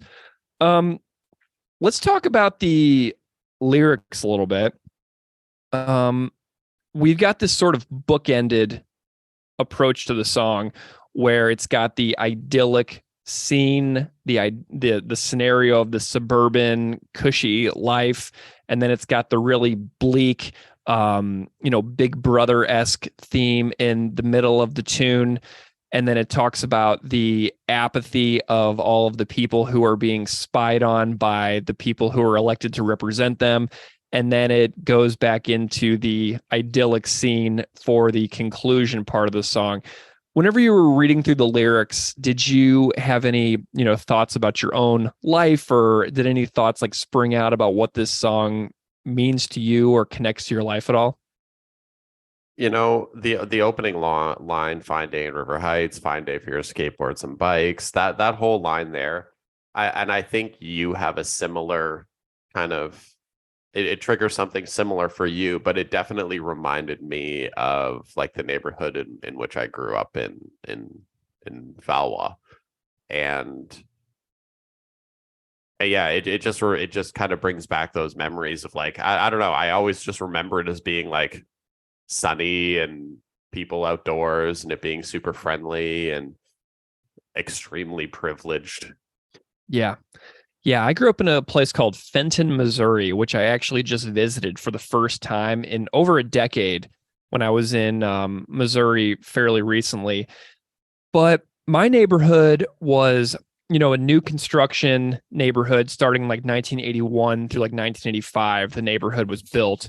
And I lived in a house that my parents had built. It was a brand new build. My house backed up to trees and a creek, and we had a huge yard, and there was always like roller hockey games going on in the street, where it's like the Wayne's World thing of car game on, it was that kind of a thing where they were like you're moving the nets all the time, and just people riding their bikes all over the place. And it was a really exactly identical scene to what this song is describing in the first verse, right? There was the tough guys, there were, the little girls. It was completely exactly like what this song is describing. And it's like, oh, right, that's not very special. That's like how it is in every single major city where you have these like pockets of totally insulated and able to ignore huge aspects of the realities that actually are problematic in the world itself. It's like these little pockets of insulated spots where you can like shut off your brain, shut off the news, and just pretend that so many of the problems in the world don't even exist. So that's exactly what my life was like as well. We'll be referring to those as privilege pockets from now on. I love that. We have a new phrase. We're coining it here and now, privilege pockets. So then the song takes a dark turn where they go into the fast part of the song. So we get to rock and real hard here. But then it's a fine day to see that the government's got the drop on you, watching everything that you do, but you tell yourself that you're exempt from their stare and that the rules are rules and the system's fair and squared, but with wired phones and two-way mirrors, they've been watching you for 20 some years. This one really jumps out at me because, as everybody knows, like 10 years ago, the United States' National Security Agency mass surveillance programs were brought to light in a very public way with a massive whistleblower case that everybody in the world heard about deeply at the time. And so I was looking to see what some of the details about this. But apparently right now in 2023, there is a massive fight allegedly coming to Congress in the United States about the NSA's mass surveillance programs. And there is a section of the Foreign Intelligence Surveillance Act, which permits the U.S. government to engage in mass warrantless surveillance of Americans' international communications, including phone calls, texts, emails, social media messages, and web browsing. This is called Section 702 in the Foreign Intelligence Surveillance Act. And it is expiring at the end of this year, and people are saying that it is creating an opportunity to rein in the sprawling surveillance state. And by people are saying, I mean the ACLU are encouraging people to reach out to their representatives about these like insane mass surveillance programs that have been in existence for a long time here in the United States. And, there's programs like PRISM, which the NSA obtains communications like international messages and emails and internet calls from U.S. tech and social media companies like Facebook, Google, Apple, and Microsoft. And, the government is identifying non-U.S. person accounts it wishes to monitor and then orders the company to disclose all communications and data to and from those accounts, including communications with U.S. persons. So that's one of these, mass surveillance things. There's also something I was learning about called Upstream, where the NSA works with companies like AT&T and Verizon and intercepts and copies Americans' international internet communications in bulk as they flow into and out of the United States.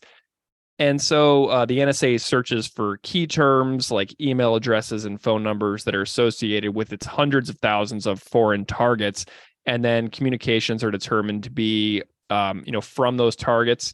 And they're retained in NSA databases for use and analysis. So there is so much in this topic that everybody out there can and should know about. But as the song says, it's, you've got your day-to-day life right outside your door every single day. And if you worry about these things, aren't you really just going to be making your own life worse if you're spending all your time thinking about something that you have absolutely no power at all to change? Shouldn't you really just kind of accept the way things are and just go back outside and appreciate the fact that it's a lovely late June summer day instead of worrying about these things? You know what I'm saying?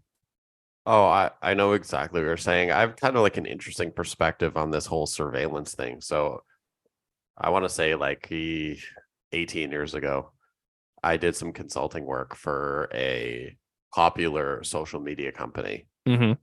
And I learned pretty quickly that it was very common for people that worked at said social media company to read people's inboxes.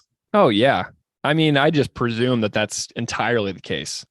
And like the reason they were doing it is because there was an actual like crime ring happening within the thing, and you had to like, you know, read people's messages to see who was involved in the crime ring, obviously. But I was surprised to see how common practice it is to just log into someone's account and read their messages.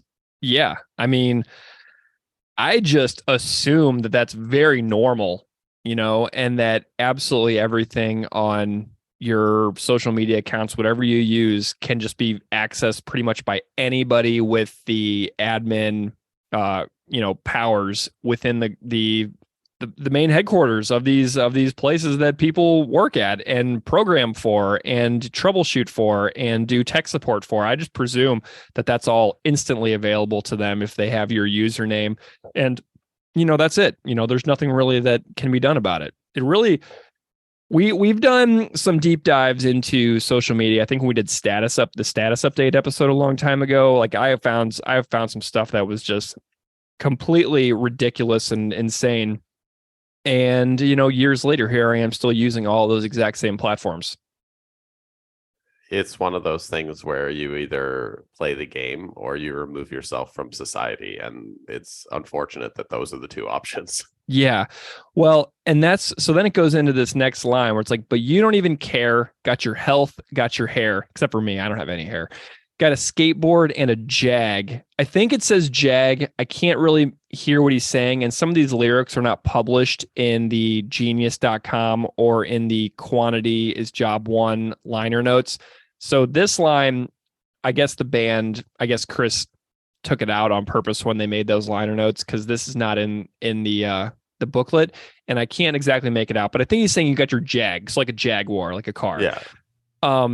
So it's exactly what happened in the aftermath, essentially, of the NSA's whistleblower disclosures about PRISM, and the fact that we're all at the whims of the NSA on this stuff.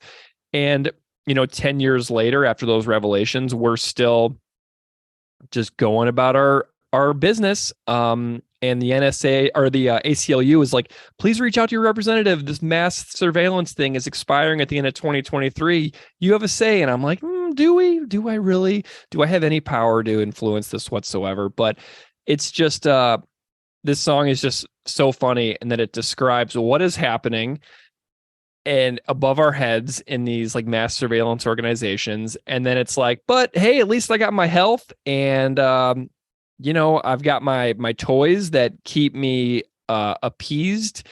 And I love this next line too. They regulate your idleness, because at the end of a long day, I flip on Netflix Black Mirror or, HBO Righteous Gemstones, and I just zone out as well. So all of my idleness is totally regulated by an absolutely insane amount of choices online to help me zone out and, relax or whatever after a stressful day of work. But that's all completely by design to keep me there instead of, collaborating or cooperating with people in society to try to make things actually better. It's just like, you've had a long day. Why don't you just go ahead and pop on HBO, and maybe tomorrow you can do something useful to help the world. But today, just watch Righteous Gemstones for an hour. You deserve it. Does that make sense? The show's not going to watch itself. Exactly. I have things to do. I have shows to watch. It has to be done.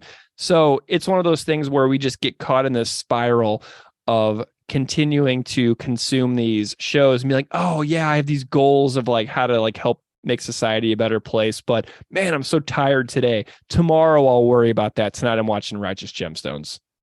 Yeah. To be perfectly honest, I have no idea what that even is. Oh, it's a great show. It's hilarious.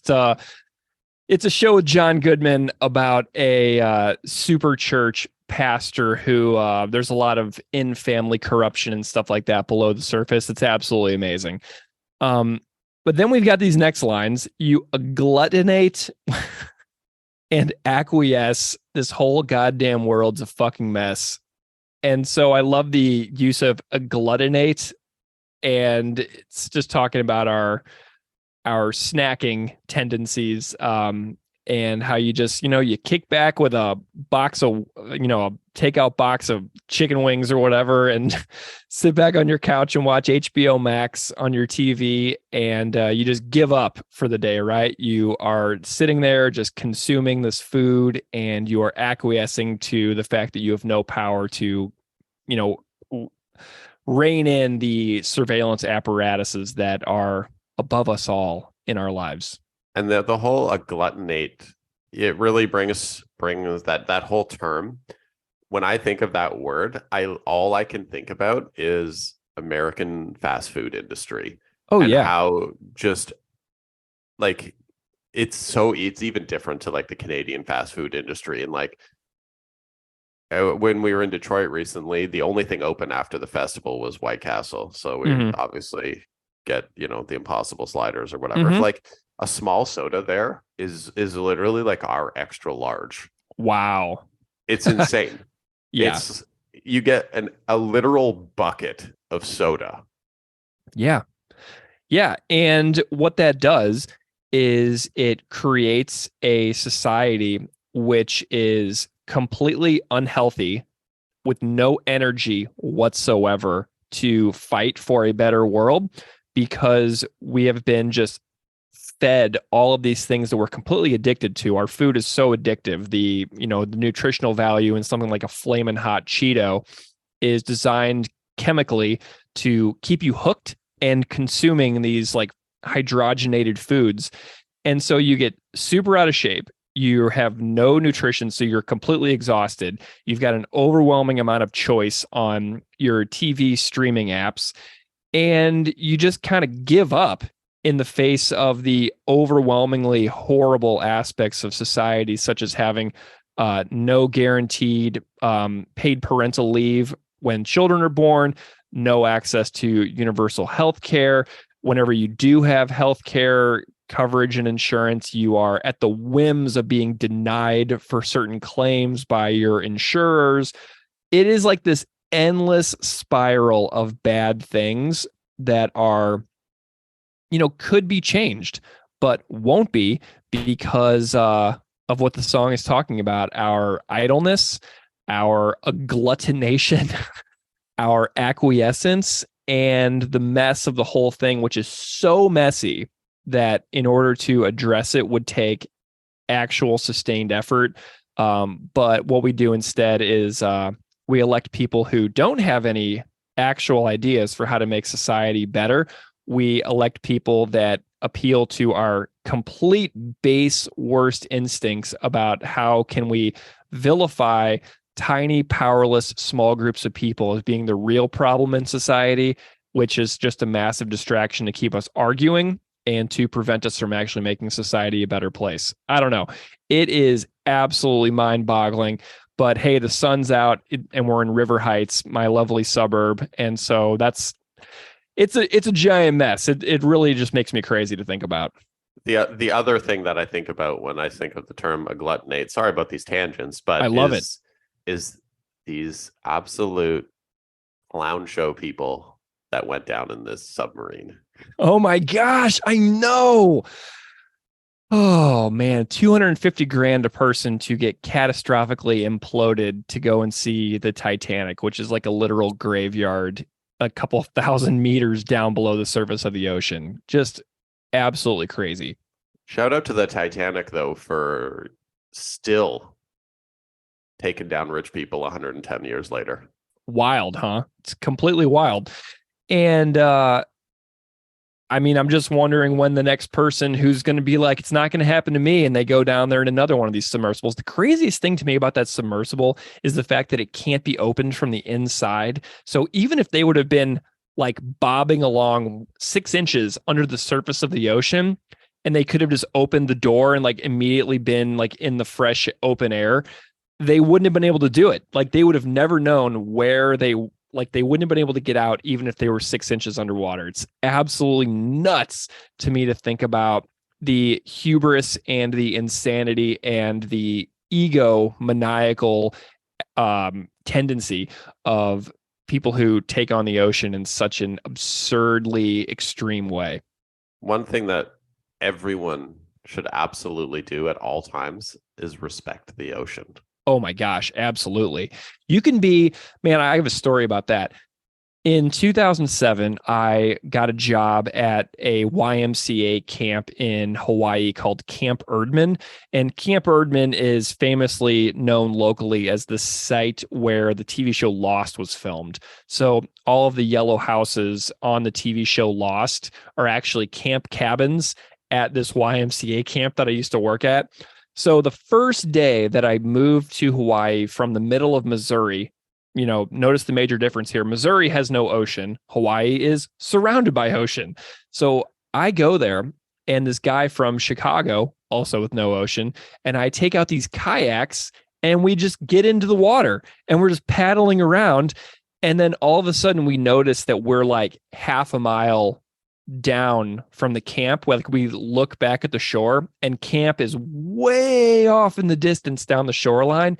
And we were essentially being swept out to sea on these kayaks with no supplies, no water, no food. And we had been at this camp for maybe an hour and a half. So all of a sudden we see people from the camp running down the beach, full speed, waving at us. And we started to realize that we were being swept out on like an ocean current, like next stop Japan, basically. Because when you're in Hawaii, there is nothing anywhere close to you. And we realized we were being swept out to sea, essentially. And so we just started frantically paddling, and we managed to wash up a couple kilometers down the beach. But it was absolutely terrifying how it took a situation like that for me to realize that the ocean is never to be messed with at all, because I very quickly was being swept out to sea. And I was 23 years old. So total moron. And so, yeah, I totally get you. And that's pre orcas going after boats. I know. Yeah, man. Somebody posted on Twitter the other day, Orca versus Yacht. There's a new band. They're starting a band called Orca versus Yacht. And I just loved seeing that. Yeah, all over that.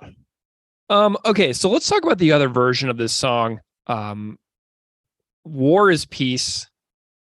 And we'll have a chat about this one from the Fat Records compilation.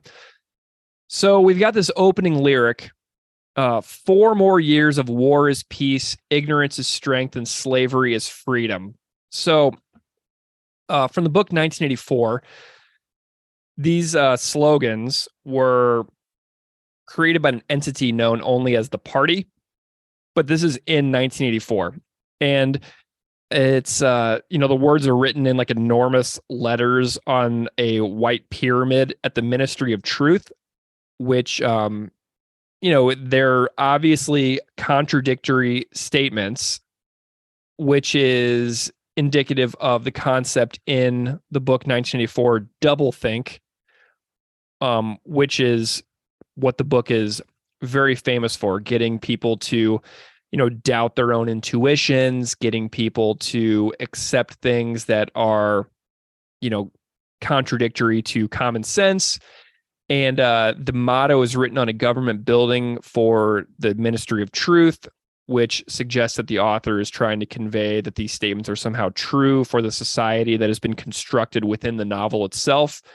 And there are many contradictions throughout the book. And if anybody's ever read 1984, you'll be well aware of this. And me going into detail on it here would just be banal minutia. But Orwell opened the book in this way with these phrases on purpose to introduce doublethink. And what that does is it allows the people of Oceania or however you pronounce it within the book to live with alongside constant contradiction in their lives. It's the ability to hold 2 opposing ideas in one's mind simultaneously, sort of like the concept of cognitive dissonance, which is the best example in the book that I can think of is the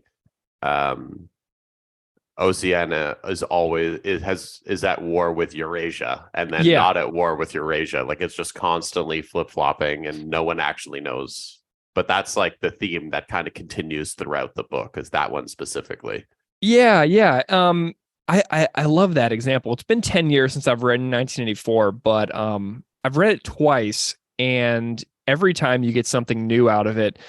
And the fact that like 1984 is constantly bandied about by both sides of the political spectrum in the United States is really fascinating as well. Like you'll have the right talking about the Democrats as the arrival of the 1984 reality, and you'll have the other side saying exactly the same thing about the other side. Like this book has been so painfully driven into the ground as an example of all of what is happening to our society, where both sides are saying that the other side is creating a 1984 totalitarian approach to authoritarianism. And it's really exhausting. And, talking about 1984 is almost just kind of overdone at this point. Like anytime a politician talks about how 1984 is being created, I'm just like, man, shut up, do something, do your actual job. I think there's obviously no stat on this, but I think 1984 is probably the book that's more misrepresented and spoken about by people who have never read the book than any other book.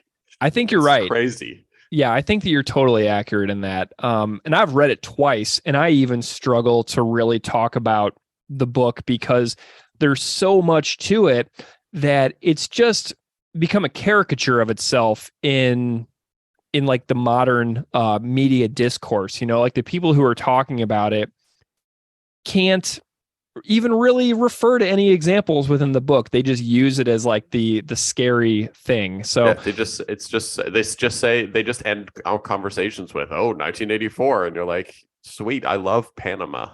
Yeah.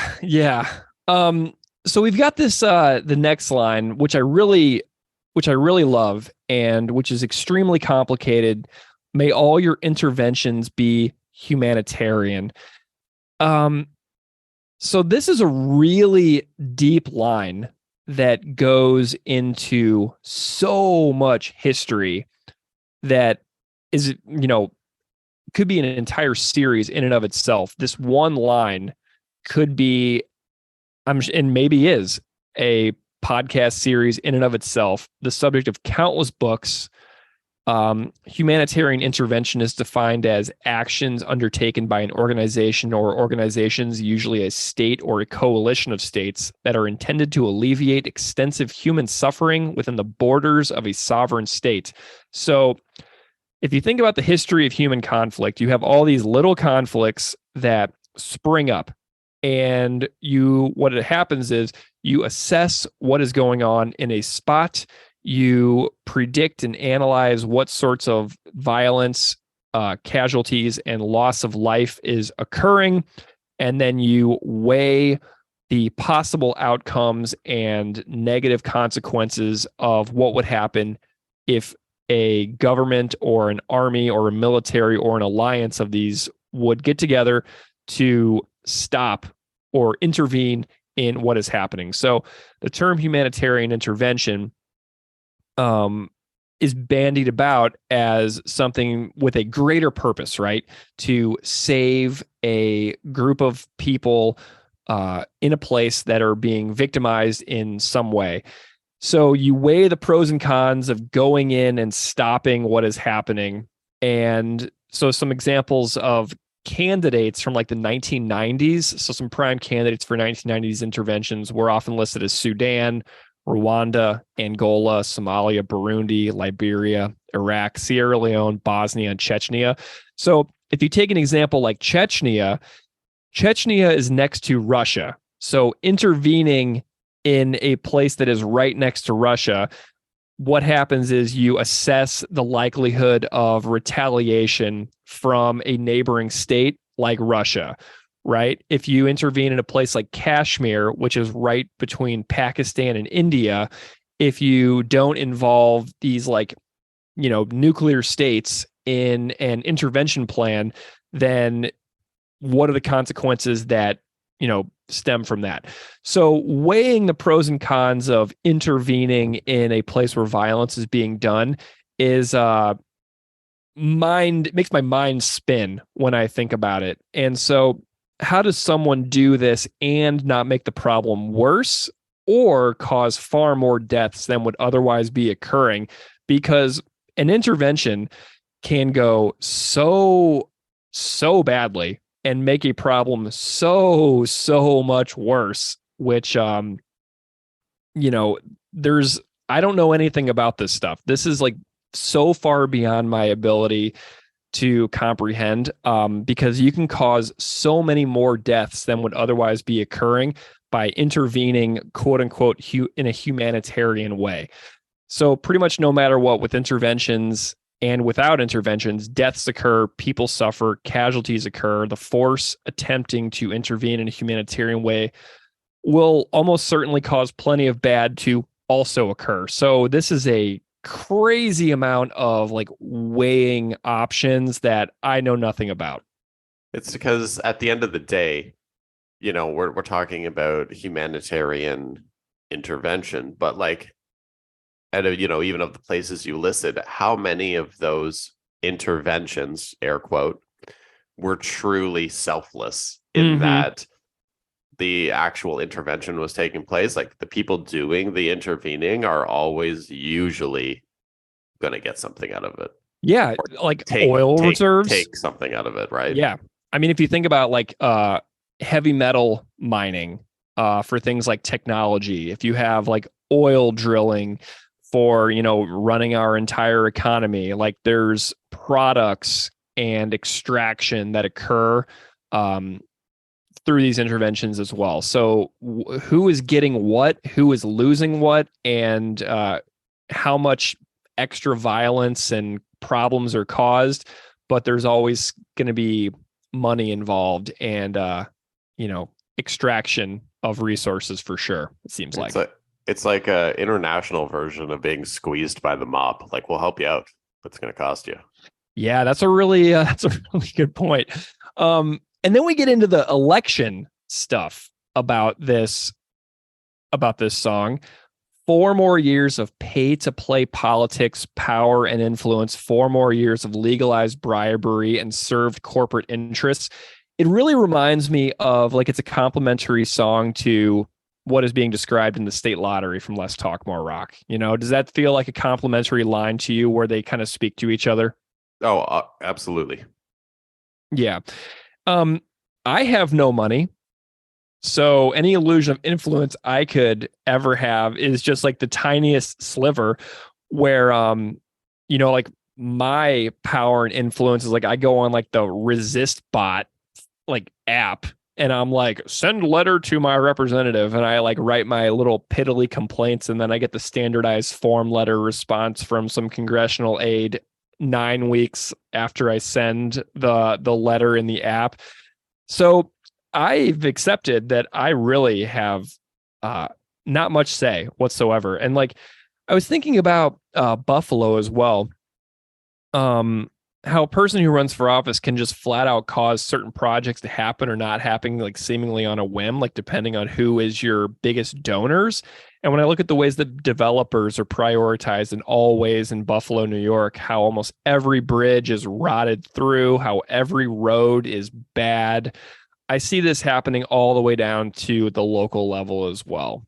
I feel like the two people with the most influence in all of Buffalo are Josh Allen and whoever owns Wegmans. Well, Wegmans is based in Rochester, New York. So, but there's so many, like, there's like you can't go in Buffalo without tripping over a Wegmans. And I'm not complaining. This guy loves his Wegmans. Yeah, Wegmans is incredible. So yeah, it's definitely Josh Allen. There's definitely the Pagulas, the owners of the Bills and the Sabres. There's a guy named Doug Jamal, who is a really well-known developer. There's that Carl Palladino guy who keeps running for office and, sympathizes with Hitler in his congressional campaigns, and is also a developer as well. So like, that's basically what Buffalo is like. It's not great. I just remembered Scott Vogel moved back to Buffalo, so I'm adding him to that list as well. Yeah, Scott Vogel, his purpose and meaning in this world is to get people to mosh. If you go see Terror or Buried Alive, Vogel is up there going, everybody move, crawl on someone's head. It's amazing watching Vogel serve his purpose in this world. Living in Buffalo, I've seen his various bands so many times, and his entire meaning of life is to get people to mosh. It's wild. I'm adding one more Buffalo celebrity to the list. I'm adding Corpse Grinder to the list as well. Oh, sweet. Well, and there's also a new Cannibal Corpse record out apparently. So another one of Buffalo's favorite sons there has a new record out. So we've got this we're thinking about the time period of this song, right? 2000. So we're coming off of the Clinton years. We're going into the Bush Gore election cycle in the US. So thinking about the context of these words is important here. Vote for Tweedledum or Tweedledee, and a framework of debate narrowed for you courtesy of the ultra rich and the media that filters, but any voice that challenges their power, like Nader bounced in Boston by state troopers because he don't speak for oil tycoons and bankers. Oh yeah. So the hopelessness that I personally feel about the political reality in the United States cannot be overstated. I feel completely hopeless. Okay. What I see is a country that has zero vision for how to make people's lives better. And what I see is a country that knows exactly what they need to do to make the country actually really cool. But doing so would force them to actually work, and doing work is hard. So why work and do things that are hard when you can just go off on each other in the news and keep everybody mad? But I love this Nader detail because in the 2000 election, I was 17, just shy of being able to vote. And when you're not old enough to vote in 2000 versus 2023 for people under the age of 18, it's very, very different. With the constant media, presence with our phones and our cell phone culture, things are way more different now. With as far as being like plugged into current events and news, especially with like things like school shootings. Teenagers are way more plugged into politics now than I was when I was 17. So a lot of things that were happening when I was just below voting age were completely oblivious to me. So I went back and I revisited some of the Nader stuff. Yeah. So what are your thoughts on that? Oh, I was just asking, based off of being 17 in 2000, did you have a cell phone back then? No. Yeah. Well, actually I did. I shared a cell phone with my mom. And so on Friday nights when I would go out with my friends, she would let me borrow the phone so that she could call me from the landline at our house. But my mom and I shared a cell phone when I was 17. Totally different than today, you know? Yeah, like I didn't have a cell phone until 2004. When I was 24, I got my first cell phone. And I just think, because you mentioned for people that are under 18 listening, I'm like, first of all, do we have anyone under 18 that listens to this show? I doubt it. Out of the 10 people that listen to the show, are any of them under 18? I don't know. Strongly doubt it. But yeah, we're talking to a very captive audience who is within 5 years of our ages. But the Nader thing was super interesting because Nader was running for president in 2000 against, or in 99 and 2000 against Bush and Gore on the Green Party ticket. And he was prevented from participating in live debates of any kind. And so I found an article from 2000 from the New York Times, and I want to paraphrase some of the sections that I found in it, where Nader thought that he could actually attend some of the debates after being denied a place on the stage, because some students who were at the college where the debate was being held gave Ralph Nader a ticket for him to sit in the audience. So the Commission on Presidential Debates, which kept Nader off the stage in the actual debates because he hadn't gotten 15% in polling, they wouldn't even let him watch from the room or a side room at the University of Massachusetts Boston campus. So Nader shows up. He's got this ticket and he's smiling with his cheering supporters. And he gets off the bus, and a commissioned security officer with police officers told him that his ticket to the event would not get him in. And they instructed him by the commission that even though he has a ticket, he is not an invited guest in possession of the ticket to the event. And so he was kicked out. And this is a real example from the song that they're talking about. And so Nader was among other third-party candidates that were also prevented from participating to a great degree. So before the debate, judges were throwing out court challenges filed by Massachusetts libertarians to try to force organizers to include their candidate. And it was just this massive mess where voices were the message was narrowed by the media to these particular candidates, Al Gore and George W. Bush. So when the song says narrowed for you courtesy, are they a framework of debate narrowed for your courtesy of the ultra rich and a media that filters, it is 100% true and completely factual that the third party candidates were bounced in these debates. And I mean, it's pretty accurate, you know? When was the last time we saw a major debate with a third party candidate? Was it the Ross Perot era? Well, okay. So if you watch primary debates, remember when like Trump and Rubio and all those people were running in like 2015, and they were having like the whole entire Republican field on stage at once. It was absolutely insane. So it can happen. But you also have to remember the format. You know, I've heard interviews with Bernie Sanders where he talks about the way that debates are structured for television. There's no actual exchange of ideas that are actually presented, right? It is these tiny little sound bites with no nuance and no depth. And when you think about public policy, nuance and depth actually is important, right?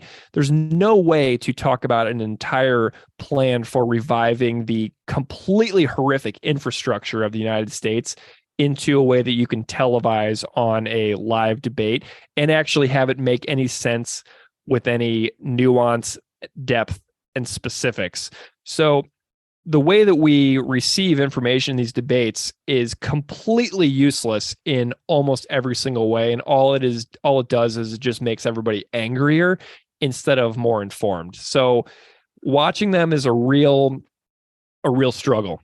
They're a classic case of how to say something while saying nothing at all. Yeah. You know, every question is just, I'm glad you asked that question. Let me talk about something almost completely unrelated. Yeah. You pivot to your talking points, right? And so then what that does for the viewer experience at home is you start yelling at your TV. They didn't even answer the question. So all it does is it just yields a raged out response from viewers who are like, they didn't answer the question. They all are like this, blah, blah, blah. So it just is this cycle of pain and suffering that masquerades as some form of democratic engagement. And it's really disgusting. Yeah, I can't say that it's something I enjoy partaking in with my free time is to watch a debate. Right. Yeah. We can make a podcast instead. This is way more fun. So we've got the next line. Whose pursuit of happiness and liberty demands a rhetoric of fear to be the litmus test for viable heirs to the phony drug wars, the trumped up rogue states, the permanence of a war economy. So I got a few definitions here. Drug war. I was looking into this because apparently 2021 was the 50th anniversary of Nixon's war on drugs in the United States.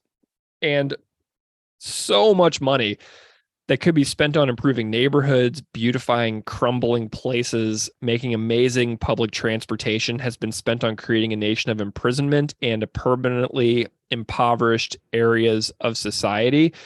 So if anybody's curious about the 50th anniversary analysis of the war on drugs, definitely go and find those articles from just a couple of years ago, because it just talks about the mass failure of that policy and what the legacy of it is to this day.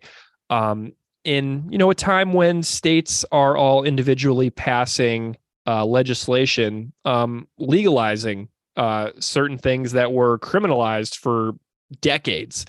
So definitely recommend that. And it's really funny. You live 40 minutes away from me, and I love all the cannabis signs like on the Canadian side of the border, where it's like this big X for the cannabis to bring it across the US border and everything. It's really funny the ways that the two things are discussed on this side and on that side.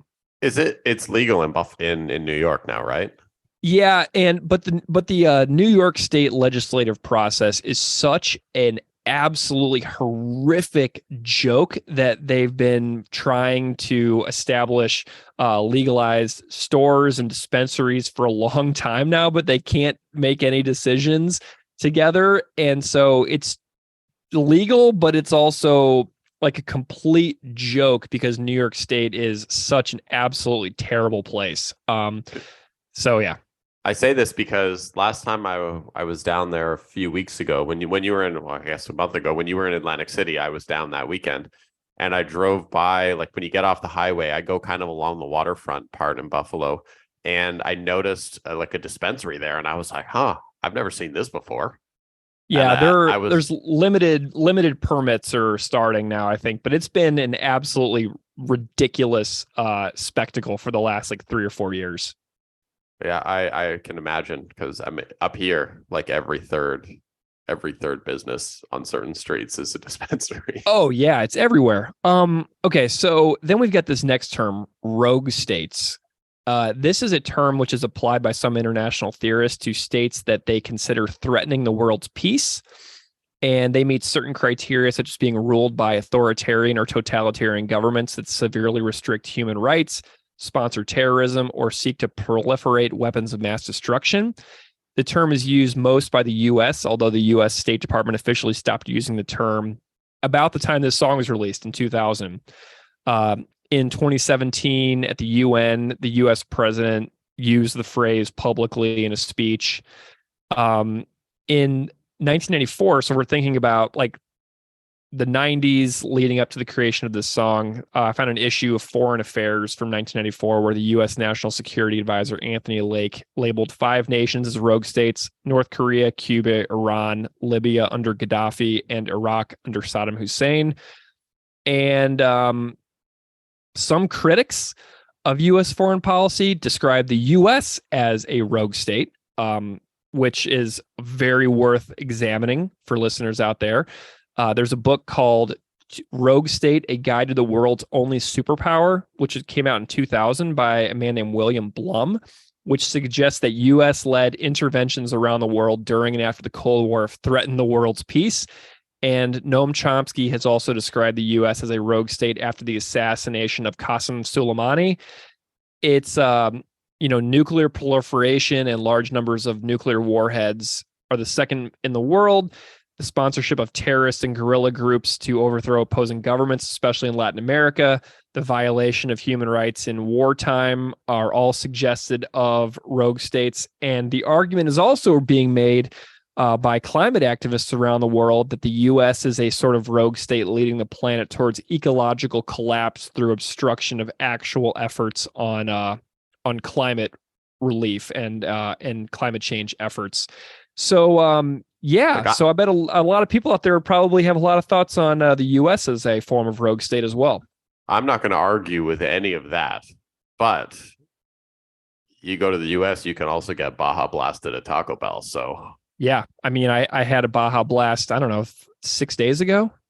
It was delicious, so it's the agglutination to avoid thinking about our own home as an international rogue state driving us towards complete climate devastation in a time when Texas is currently cooking under its record high temperatures in June. So I think it was 114 across most of Texas the other day, which is pretty toasty. So, I'm very critical of the climate here in Buffalo, New York, where I live, but I'm also glad that it's not 114. Oh, you are getting solid days of like 78. Yeah, but 78 is not warm enough to swim in Lake Erie. I need it to be 82. So I'm very, very picky on my swimming temperatures, but it's been great cycling here lately. I've been riding my bike a lot. Due to my autoimmune condition, I thrive between 92 and 105. That's my sweet spot. Yeah, I absolutely, being from Missouri, where it is a blazing hot place for the summertime months, 90 is like I dig it, man. It's something that I miss tremendously, living in this insanely cold and miserable place that I am currently stuck for the next 8 years. So I miss those baking hot summer days. I will translate for our Canadian listeners in that, and European listeners, well, basically everywhere but America, in that Greg has been living in a world of 20 degrees. Yeah. And we both thrive in a world of between 30 and 35 degrees. Bingo. Yep. Bring it. I love it.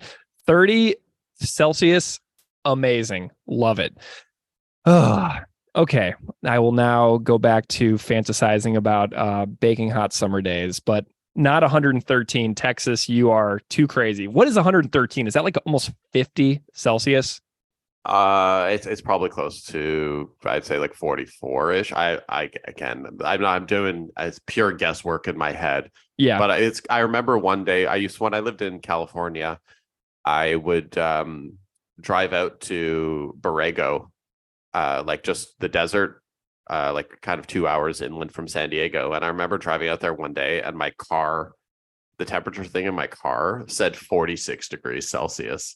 And like you walked outside and it was just like you couldn't even breathe. It's like someone was choking you out. So I maybe it's 46 degrees Celsius what they're experiencing in Texas, because I don't know how they're alive, because you'd be outside for 5 seconds felt like you were being choked. I am actually going, so 46 Celsius is 114 Fahrenheit. Yes. Okay. You nailed it. Your conversion was absolutely perfect. I'm shocked. You rock. Okay. So we've got this next line. I feel less hopeful and less human as I'm reduced to nothing more than. Does that sound familiar, Steve? Yep. Name and address withheld, reused lyric a couple of years later. It's really fascinating how this song's music and melody for the vocals were reused from Fine Day to become War is Peace, and then how a lyric from War is Peace gets repurposed a couple of years later in Potemkin City Limits in Name and Address Withheld. I can't imagine this was accidental. It's probably just a line that Chris really enjoyed and found out that it just fit really nicely in something that he was working on later. So yeah, nice little connection between this and the next record. As I'm reduced to nothing more than cheering on embassy bombings as the liars pave their way through 4 more years. I think the theme of this episode is recycling. Yeah, it is.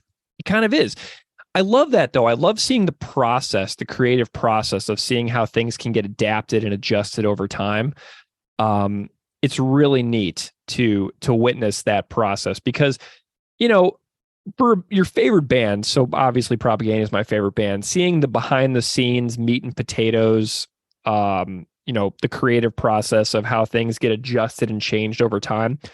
I absolutely love seeing behind the curtain, right? And so this is kind of one of those things where you get to see a little bit behind the curtain to see how a couple of different eras of the band talk to each other and how certain things get reused and modified and turned around. And I just really enjoy the fact that this War is Peace version exists, and what it does for me as a fan to kind of see what their creative process is like and how they're always tinkering and moving things around from place to place. It's especially interesting to see how stuff evolves after it's gone through the the Kowalski process. Yep. Yeah. And Todd loved Fine Day, still loves it, still loves the song Fine Day. So it's really cool to me that Todd was able to have an experience of being a part of one of his favorite songs and putting a new spin on it, because that's really cool that he wanted to bring this song back as like a full song in the band. But how it didn't become just the exact same thing with a Ryan Green production, how it became its own entity. And I mean, it's a really loved song. Like, people love this song on the compilation. It's a largely forgotten song. It's a deep, deep cut at this point in the band's history. No one has really ever asked me for an episode on this song. No one has been like sending me DMs for the last 3 years saying, when are you doing the War is Peace Fine Day episode? That just does not happen. Like, straight up, this, like, preparing for this episode was my first time hearing the War is Peace version of this song. Dude, and it's so good. And Paul and I talked a lot about in the interview about how it's really good. It's not amazing, but how it's pretty cool. So I liked Paul's thoughts on some of the things that he thinks, aren't quite up to the level of like stuff as being as good as today's Empire's Potemkin City Limits material, but how it's a really interesting experiment, and I'm glad that it exists. So I don't know if you listened to the very, very end of the War is Peace version, but the last line says 4 more years of legalized bribery and served corporate interests. The word interest is cut off at the end of the sung vocal.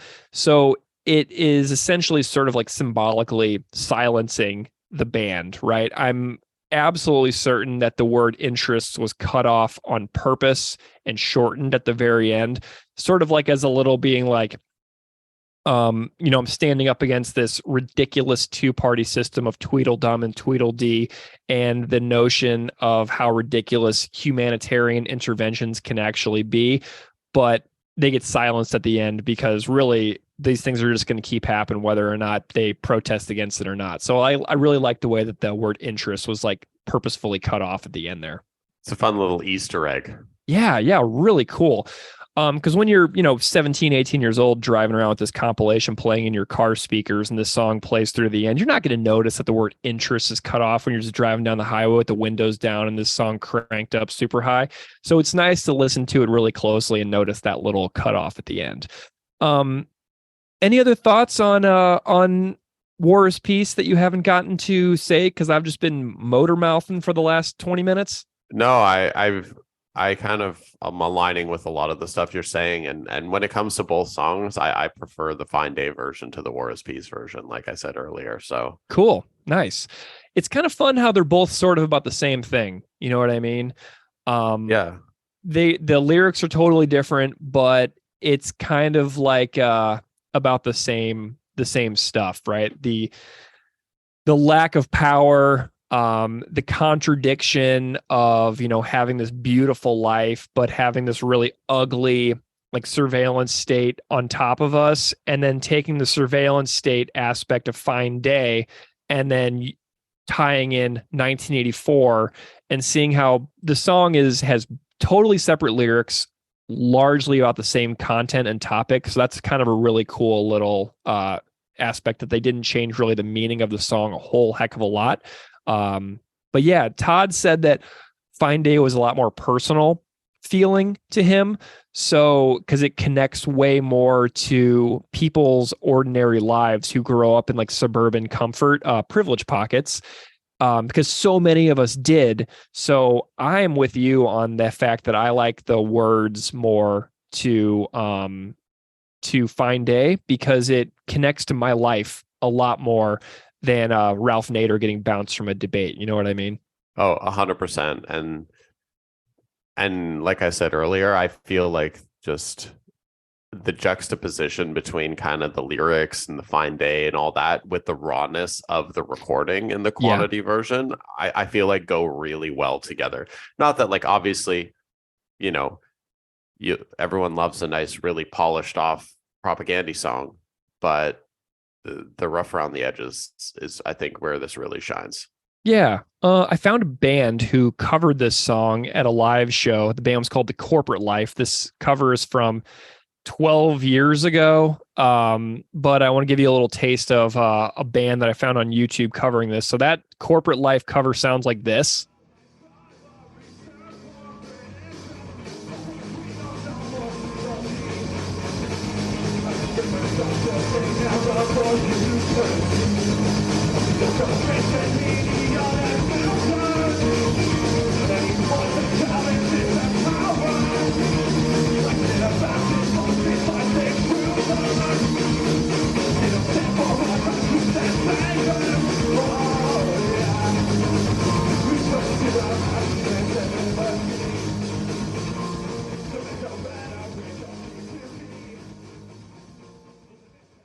So that was cool to find. Nice little treasure hunt. I just searched that out and found it. When I was reading your notes, I actually really, really hoped that instead of it being a 12-year-old cover, that the cover was done by 12-year-olds. Oh yeah, nice. That would have been amazing. But yeah, alas, it's a 12-year-old video at this point. So I did go on YouTube and I found some comments that I enjoyed. One says, they need to play this song in all history and political classes for the kids in America. Another says, I love how the last word interest gets cut off. You can't get better than releasing something like that as a giant FU to anyone who says you have to do something a certain way. Very topical of the song. Another says, partial quote, the full quote is, war is peace, freedom is slavery, ignorance is strength. I personally like this one from Orwell. Quote, political language is designed to make lies sound truthful and murder respectable and to give an appearance of solidarity to pure wind. What a great line right there. Yeah. Make murder respectable. It really it ties into that humanitarian intervention aspect. Because all them people being vaporized in 1984. Yeah. So how would you rank this one as a tune for the band? So are we ranking them separately or together? Sure. Yeah, you can do it separately. So Fine Day, I'm giving a 3.7. Ooh. It's elevated. I like it. Yeah. I think it's a really, really strong song. And then War is Peace, I'm going to give that a 3. Okay, cool. I'm going to give the War is Peace version a 3 as well. I love that it's a Today's Empire's outtake. I love that they reused an old song that was already good on its own and, enhance the sound quality. Like, I'm a stickler for like clear recordings and stuff. So I'm just, I'm showing that I'm showing my weak, wimpy ears with regards to sound quality.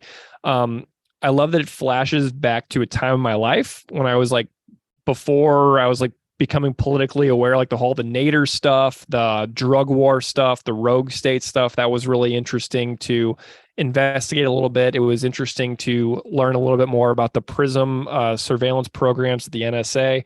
And so I'm going to go with a 3 for both. I like them both. And I like the Fine Day version more lyrically. I like the sound of the War is Peace version more. So I'm just going to go ahead and balance it out there and just give them both a 3. I would love to know, for the 6 people that are listening to this, which version of the song that you guys like better. Yeah, So comment. Just comment, hit us up online and tell us which one you like better. And I'm interested to see your ratings. Yeah. We could be totally wrong. I'm also down for more resources. Sometimes I spend months and months finding excellent resources and details. And this episode was a little bit more of a haphazard re-entry into the podcast world after a month off. So if you have any good resources on any of the topics we've discussed on this episode, I'm always up for something interesting. Send me some documentaries, send me some articles. We're always looking to learn more, but it's been a real pleasure hanging with you again, Steve, for this War is Peace 5-day double header. Thanks so much for hanging out, man. Thanks. It was great to get back to it. And honestly, considering how little we went into this episode, it was far more structured than the Stand Up and Be Counted episode. Oh yeah, less chaos. But, you know, it's been a good time. But if you want to get in touch, we're on Instagram and Twitter at PropagandhiPod. You can email us at propagandhipod@gmail.com. And we'll see you next time. Thank you so much for listening. Fucking world. Fine day for some boys and some girls. Fine day. And River Heights. A fine